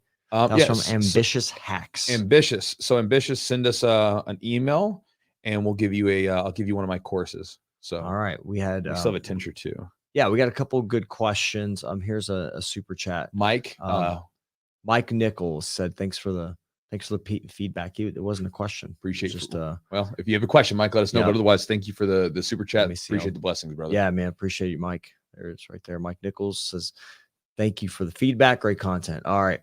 Now, there was one that I saw. I wanted to ask you about, but now I can't find it. It was a pretty good one here. Let's see. Should we see if you find one? Man, where was it? So it's something about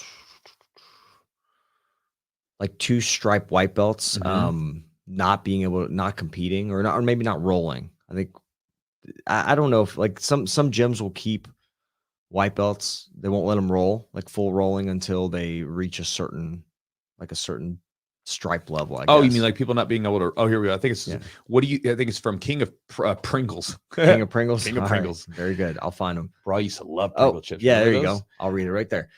Go ahead, Chewy. So King of Pringles says, "What do you think about white belts waiting until they have 2 stripes before they roll?" So King of Pringles, thank you for the question. So I guess it really depends on. First off, let's think about this, right? So the big advantage that you would have to giving that person some extra time under their belt before they roll is that you help potentially reduce the risk of injury. That's the idea, right? The other side is that, again, for me, like if I had to wait to roll, I probably wouldn't have stuck with jiu-jitsu. I probably would have been bored. Like I want to do this. I want to get, like, the thing that like hooked me, like hook, line, and sinker, was when I rolled with someone that had experience. I couldn't do anything to them. But I came from a wrestling background and I thought I was going to be good. So again, it was not everybody sort of needs that wake up call. A lot of times I kind of play it by ear. Like if I have someone that's really new, inexperienced, very unathletic, I'm like, hey, why don't you just train for like 10 classes and whatever, that sort of thing. And then also in the gym, like if we have someone that's new, we're like, hey, we don't do arm bars in the sky. We keep the submissions basically limited to either some or none. And also a lot of times with the white belts, when they're brand new, they don't do any rolling outside of the position they just worked. So a lot of times, like with the brand new white belts, we have like a beginner class. And so they go to the beginner class and they will only do situational rolling. So if they worked on a guard pass, they will only be in the guard trying to work that guard pass and nothing else, just so that they can get some experience and kind of feel that thing that, again, when we get down to it, what do we love the most in jiu-jitsu for the most part? We love rolling. Rolling's the best part.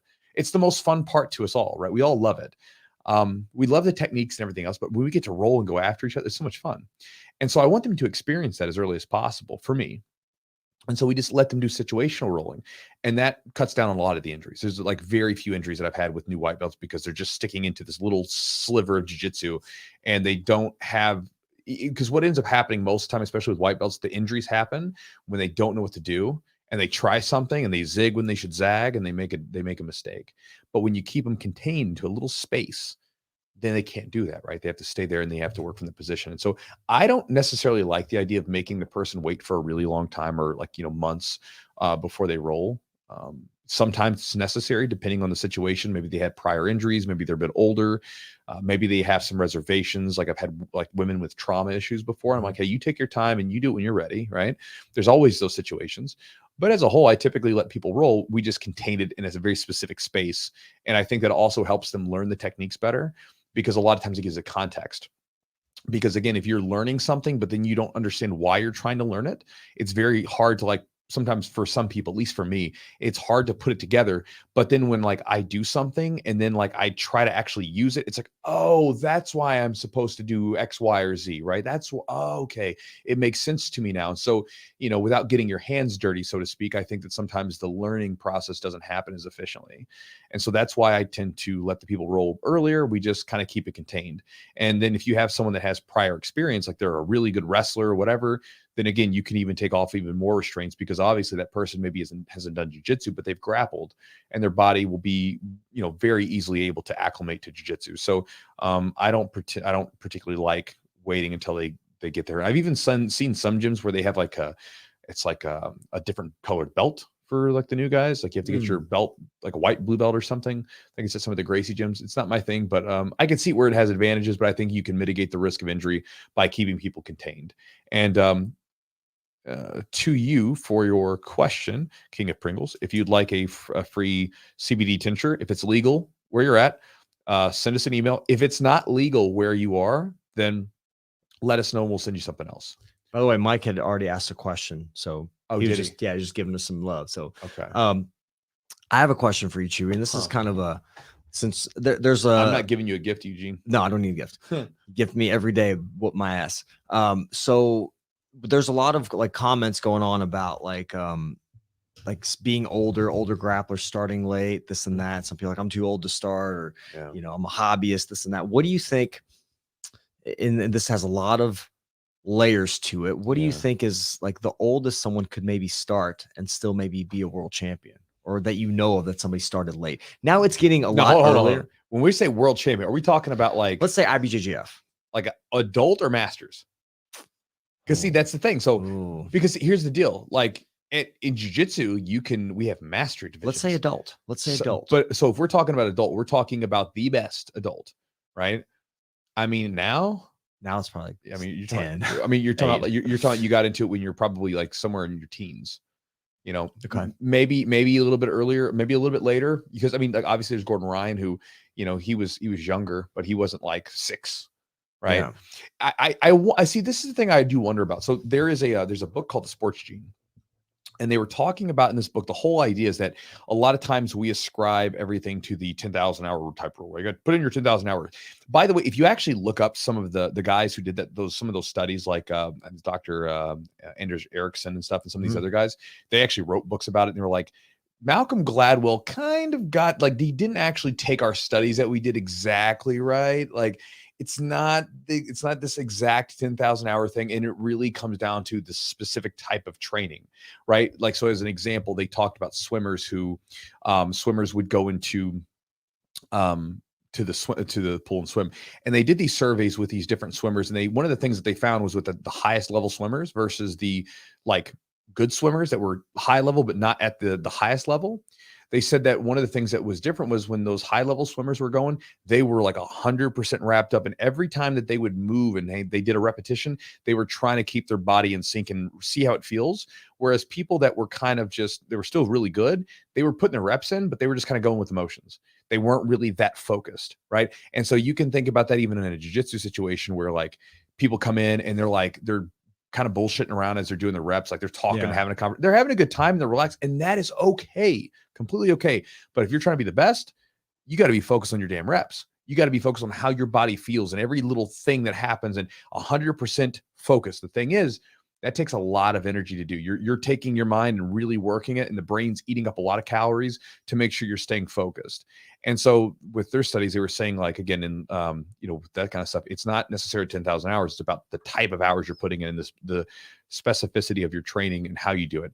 Now, that said, in the Sports Gene, the guy brings up, and again, this is not necessarily wrong or right. These are just ideas. Basically, he was bringing up all these examples of people where they completely bypassed these long training examples by essentially being built for a sport. And if you look at certain sports have certain physical criterias that will lend themselves to making you an effective player. An example is with like American basketball, right? Or just basketball. We don't have that issue with football, soccer. But with basketball, they found that it wasn't just height. Height was like, because everybody thinks you used to be really tall. Well, not exactly. It's like you need to be tall, but you also need to have there's a ratio of your arm length in relation to your height. So you have to have in basketball. Yeah. You have to have extraordinarily long arms for your height, and you have to have a good vertical jump. They said those two things, your arm length and your vertical jump, were better dictators as to whether or not you would be a good basketball player, just off physical things alone. And they were like using people like Muggsy Bogues back in the day, who was a little short guy, but he had these really long arms and he had a great vertical jump, right? And so they were also showing that there were these different groups of people that lived in certain countries who were really tall, but they weren't good at basketball, but they had kind of short arms, relatively to this ratio. And so, some of that I think comes down to too, is some people are probably built for jiu-jitsu. Some people are either built for it or they have a mind for it, and some people don't. You know what I mean? I think there's going to be an element to that we'll wake up to at some point and be like, look, like everybody can be good at it, but like world champions, there's going to be something that they have that some of us don't. And I don't know what that is, but just sort of curiosity. But as far as like becoming a world champion, at an adult level, I think for most people, it's going to be one of those things where you're probably going to have to be in it at your teens. Or somewhere around before, and that's where you're gonna have to start. And I think for a number of reasons. One, your body's still very young and youthful and new and everything else. But one of the things I think about is your ability to focus on something. The older you get, the less time that you have to focus on like an activity like that. Yeah. You know, because you start having a job, you have careers, you have families, all that stuff. Whereas when you're in your teens, bro, you can go all in. You know, in your early 20s, same thing. You can go all in because you have very few responsibilities and you have so much more bandwidth that can be, you know, attributed to that. What are we doing? Oh, nothing. The Army Mikey Mike. He gave us oh, what's up, Mike? he said I want you guys to split this. Yeah. All right, Grandpa. Jesus. $1.99. Well, he did pay for the UFC fight. So when Army Mike came to the camp this past year, and we were trying to watch the fights, the Kamaru Usman fight with what was the guy's name? The Usman and British guy. Leon Edwards. Leon Edwards, yeah. And so they Leon. Come on, Leon. Yeah. Come on, Rock. And then and so Mike, he came to the camp, and then afterwards he paid for it. So appreciate that blessing. I'll split it with Eugene here. We'll go buy like a pack of gum or something. Yeah. And somebody asked, something we can't even buy a pack of gum. Somebody asked, what's the you can't buy a pack of gum for $9.99? No. Yeah, yes, you can. Like a little pack. 25 cents. I don't know. I'm not buying those. Those like lose the flavor in like 10 seconds. Hold on.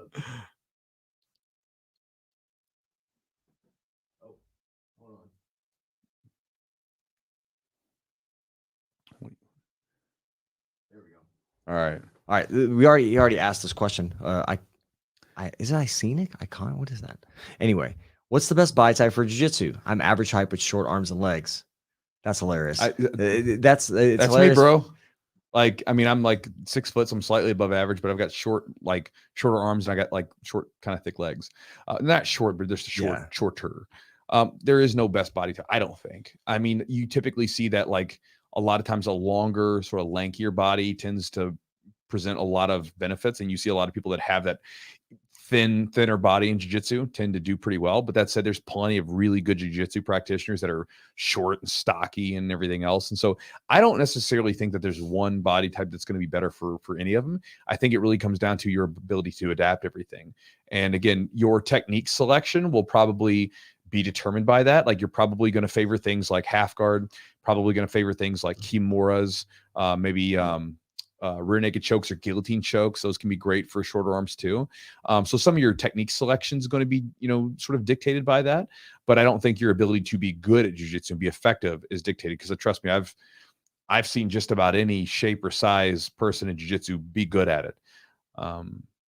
So that said, I think that one of the things that you do see with a lot of high-level jiu-jitsu practitioners, especially now, is that their body fat's also very low.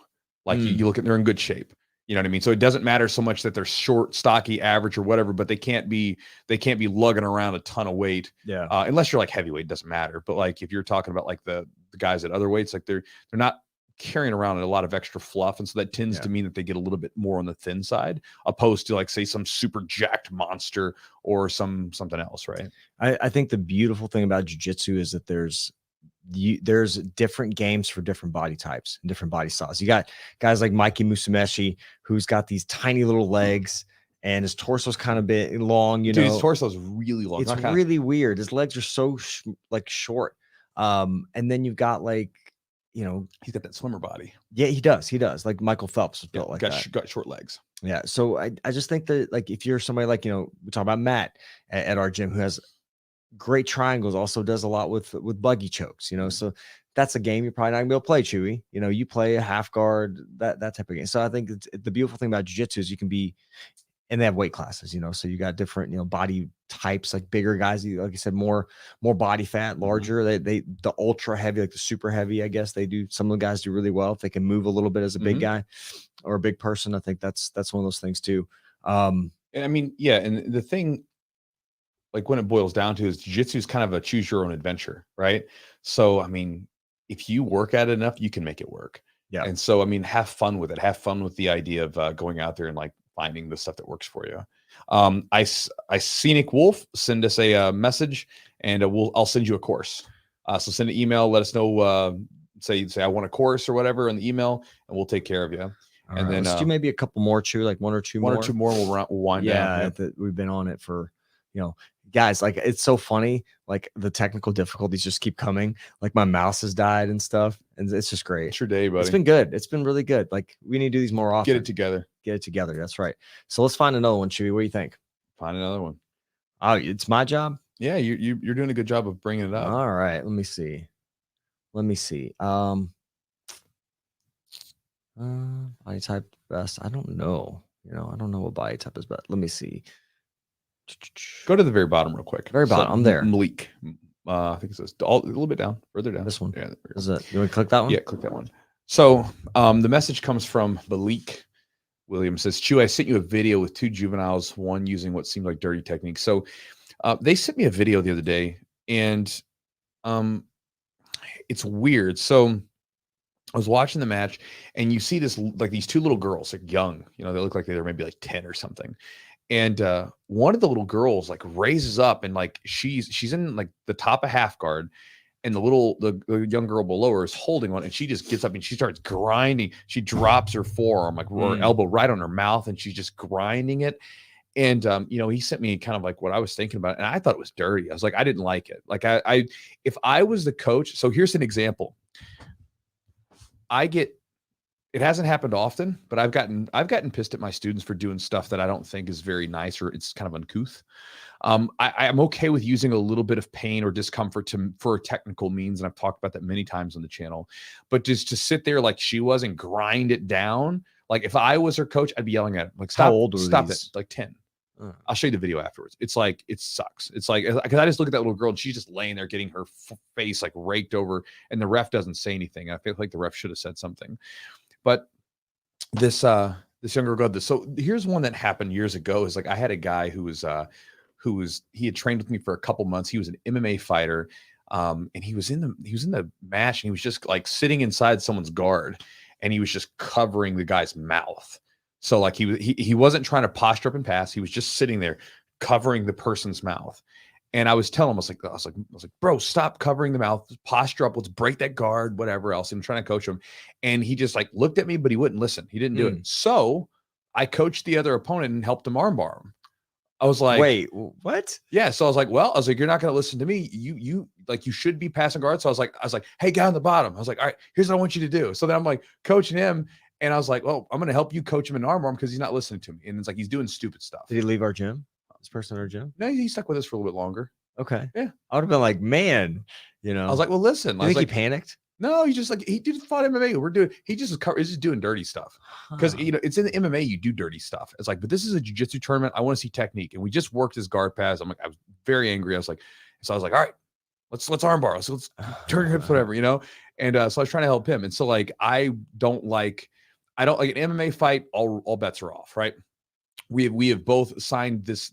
We literally have signed this piece of paper that says we have both we're both okay with maximum amounts of violence within inside these confines of these rules.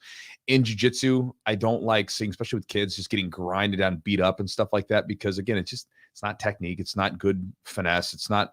And again, technically, it's against the rules because you're starting to get into the territory of striking and doing, like, that kind of stuff, opposed to actually doing a technique, you know. And so, again, it was one of those things where it can be a little ambiguous, because there was a strike that came down once, and it looks like the ref stopped it for a second, and then they just kind of continued to grind and they're pushing their elbow into it. But there was a couple times she would drop her and, like, lift her up, and I don't. If I was a ref, I would say, hey, like, we need to see something else on top or something like that before I give a warning, and eventually probably, like, get a DQ to him. Again, but that's just the discretion of the ref. But again, it's just one of those things where I didn't like it. Not illegal, though. I mean, it was one of those things, man, where it's like, maybe not. So again, it's just one of those things where, but if I was a ref, I would have, like, given some sort of warning or something to the person on top. But all right, well, then let's move into this question. This is a good and all right, last one. All right, this will be our last one. It's from Habugi. What BJJ tournaments would you say has the best tournaments has the best rule set for all belt levels? And I don't know if we can answer that. I might say advanced to beginner. I think the best run tournaments, if you just ask me about the best run tournaments, if you want to do one, is IBJJF. They always do well. Like, you're going to have more often than not, you'll have some higher level competitors, but you will get people in your division. You're not going to have to go up 2 weight classes or whatever, you'll probably get somebody that's around your skill level, you know, and around your weight class. So I think that's kind of nice. And it's well organized, well run. Yeah. So the I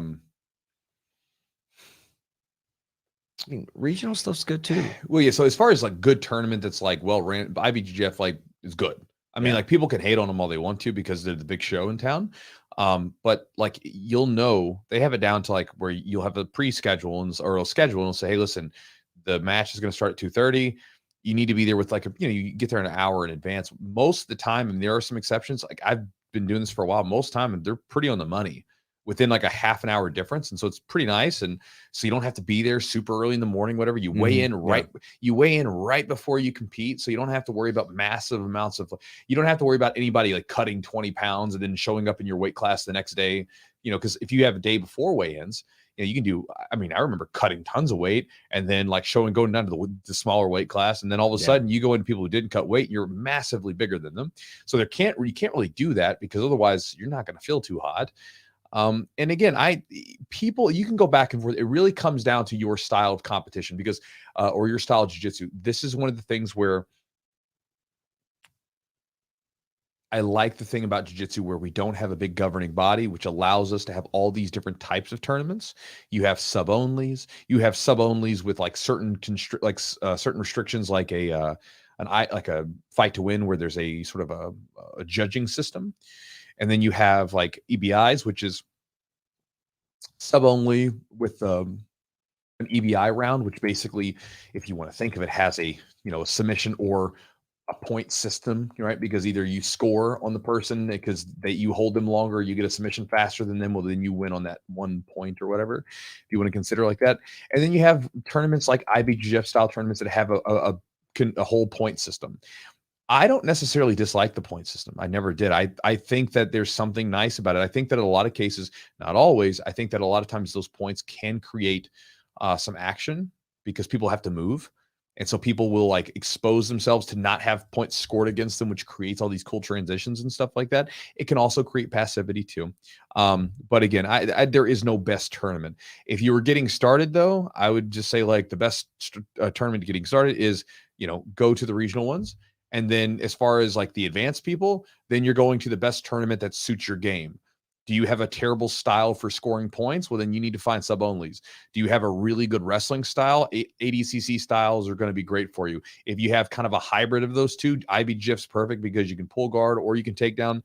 They can be great for you. So again, it really comes down to, and a lot of times what'll end up happening is if you're getting ready for a competition, you'll start to learn how to mold your style or your game to that point system or to that scoring system. So just an idea. Point, yeah. And do we got any more to give away? Or is that it? Let's see here. We'll give away Habogi. And it's on there. If you want a product, email thechujitsupodcast@gmail.com. We'll give away one more rehab course. Oh, rehab course. All right. Yeah. So that'll give us like 2, 2, 3. There we go. All right. So guys, that'll be it for today. So again, thank you guys for joining in on us. I know that the thing is going to all of a sudden we were at like, it's going to drop. It's going to start dropping. But just again, to thank our sponsors for helping make this podcast happen. And even some of you guys are getting gifts from them. Check out our sponsor, Charlotte's Web. If you guys have never used CBD, I encourage you to try it out. It's great for helping improve recovery from training and all the stuff that we do. So it's one of the reasons why I personally like it. It's a part of my recovery routine. I use it at nighttime. And again, they have that new version. So it's a sport. I think it's called like the Sport Edge or something like that. Yeah. But they have a new version of it that they just came out with that has released that is NSF certified, which means you will not get popped for any banned substances. It's endorsed by the Major League Baseball Association. So it's pretty cool. It's a pretty big deal. If you guys want to check them out, go to their website at charlottesweb.com. Promo code is Jiu-Jitsu20 for 20% off the order. If you guys want to get some awesome jiu-jitsu gear or merchandise made by a black belt jiu-jitsu practitioner for other jiu-jitsu practitioners, you can check out epicrollbjj.com. You can see the shirt. There it is. That I'm wearing right now. And if you guys go through and watch some of my YouTube videos, if you ever see like the Kimura shirt or the triangle shirt or some of these other these jiu-jitsu related shirts that I'm wearing in my channel, they're almost always either mine or it's Matt's. It's Epic Rolls. And again, if you guys want to check him out, he makes really cool, high quality stuff with great designs. And that's at epicrollbjj.com. The promo code is Jiu-Jitsu for 15% off. Again, someone said earlier, you said your beard game is strong today or something like that. Well, our beard game. My beard game is made stronger with the Manscaped trimmer. So is my head game. I actually use Manscaped trimmer too for that. Oh, just to kind of. Yeah. That's all I got left, buddy. I just got the beard game. No more head game. That's okay. That's it. I'm still rocking a little bit left. You got a nice thick head. I could use half of that, man. It's starting to fall out. My hairline's starting to recede a little bit. Oh, stop it. That's hilarious. I've been griping about this for about a year. Yeah. I was griping it for how long? I was griping about mine for how long? You know, it looks fine. Looks great. Thanks, buddy. I'm glad I look great to you. You do. You look great, man. I don't keep telling me that. Oh boy. Good. Yeah. Let's make it weird. Jess doesn't tell me enough. She doesn't? No, she does. I talked to her yesterday. She is as sweet as ever. I think you're making that up. That's because you don't know her well enough. Oh, I do know her well enough. You probably deserved all of it. She talk about Jess. She's the sweetest. She's a sweetheart. She is. But again, guys, if you want to check out Manscaped's products, again, they make a lot of cool products. I've used everything from their trimmers, for the beard, the nose, everything, the balms, the soaps, everything they make, everything is high quality. I like the smell of everything else. And so again, happily recommend it. Check them out at manscaped.com. Promo code is Chewjitsu20 for 20% off and you get free shipping. And again, guys, if you guys want to get the bonuses that I was talking about earlier at the beginning of the podcast. So we have a Patreon set up for the podcast. It helps support the podcast, all that jazz. You guys, sure you've heard this sort of spiel before. Whenever you join the Patreon for the podcast, which is up there right now, patreon.com/the Chewjitsu Podcast. Along with joining it, you'll get access to all this exclusive content we've been adding on for years, but you'll also get access to 2 cool bonuses. One is a warm-up routine. It's like a stretching and warm-up routine that Eugene put together specifically for jiu-jitsu practitioners. I came up to Eugene and I was like, look, bro, you got 20 minutes to put people through a warm-up. And of course, he's like going on. He's like, but there's so many different exercises and like 20 minutes. That's what you got. And so he put it together, condensed it down to a little over 20 minutes. We've run several groups of these camps that have come to my gym through it. Everybody always gets done. They're like, bro, that felt so good. My body feels so relaxed and so limber in comparison to how it felt before. And so again, I always encourage people to check it out. If you're someone that's inflexible or you'd like to improve your mobility for jiu-jitsu, it would be a great thing. Again, 20 minutes. It's awesome, right? 20 minutes and you're done, and you can do that a couple times a week. You'll notice a big difference over the course of a couple months. Along with that, you'll get access to a seminar that I recorded a few years back where I was showing some of my favorite gi and no-gi techniques. And again, put them together in one. You can check it out. And then last, guys, but not least, if you want to join my email list and get my daily email, you can do so by going to my website at chewjitsu.net/join, JOIN. And that's it. That's it, guys. So you guys stuck with us, and you guys appreciate it very much. Yeah. And it's funny that some people do, because the other day I posted, because we like on the last podcast we were talking about Thomas Sowell. Yes. And I was saying like, hey, listen, don't send me all your crazy stuff about political views. Like, I'm just sharing an idea with you. And he replied. He kind of threw that in there at the end of the podcast, or in one of the posts I made. And I was like, yeah, I'm glad to see you guys are actually watching to the very end. There are a lot of people are, man. I think the fun thing is, when we do this stuff with the ads and whatnot, like I tell people no all the time. Like, I'm not doing, like, if you want to skip it, that's cool. Like, you're not gonna get in the middle. You're gonna get your content, and then you can do whatever after. This is a real quick story, guys, and I'll let you go. Let's hear it. So one of my favorite things that was sent to us, that someone's like, hey, push this product for us, sell this stuff, right? They send us this stuff, and I don't want to put anybody on blast or anything, so I just kind of just say no. But they sent us these like protein supplements, right? And one of them was a protein bar. Mm-hmm. And generally speaking, I don't really like protein bars anyway, because they're generally not great. And if you want to make them good, you got to add too much junk to them. So I'm like, I'll do a protein shake. But this protein bar was atrocious. Like, I remember opening it, and it was just like, if you guys have ever lifted weights and you've had like weightlifting chalk, I felt like it was this crumpled up weightlifting chalk. It just like sucked all the moisture out of your bro, mouth. it's so bad. I was like, like I was reading the ingredients on the powder, and it was like misspelled. There was stuff misspelled. And I was like, well, in this one, it was like the flavor was birthday cake, and it was like, you're gonna love this deep, rich, chocolatey flavor. I was like, but this is birthday cake. And it wasn't like chocolate birthday cake, vanilla birthday cake. So I was like, that is gonna be a no. Because I could only imagine someone like takes that recommendation and they get that chalky protein. We got sucks the life out of their mouth. We got one for remember we got the chewable male the boner pills. Oh yeah, we did get boner pills, didn't we? And I'm like, no, we didn't try them. But we just cut it off at the beginning. I did send it to Chew because we got a good chuckle out of it. But people promote that stuff. I mean, I'm not saying if you need that, great, but it's just like, if you need a boner it's like, how are we going to be talking about this on? So, how was your boner pill the other day, Chew? Did it work for you? When I'm doing jiu-jitsu, sometimes I just need a boner. Yeah. Well, I mean, yeah, it's interesting, that stuff. And like, I'm like, my thing is too, is like, are you guys actually looking at our like base of people? Like, what makes you think that they want a boner pill? I don't know, but look, nothing wrong if you need one. No judgment here. But it's just probably not the best talking point we're talking about now. Maybe people might want to find out. They might message us, say, "What? Oh, boner pill you're all talking about?" But you know how it is. But it's just silly stuff. But it's fun. It's fun to get some weird products that we're like, I don't know. And they might be gone tomorrow. Like these people support us for a while, and we support them. Some guy Habugi says it Blue Chew. No, it's not Blue Chew. That wasn't the company. That's funny though. Yeah, it was. How much I pay attention?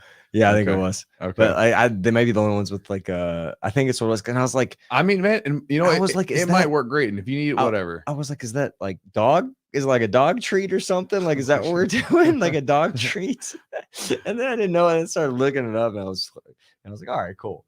But anyway, guys, thank y'all for joining us. Thank you guys for joining us. Appreciate you guys being here today. I hope you guys had fun, and we'll talk to you next time.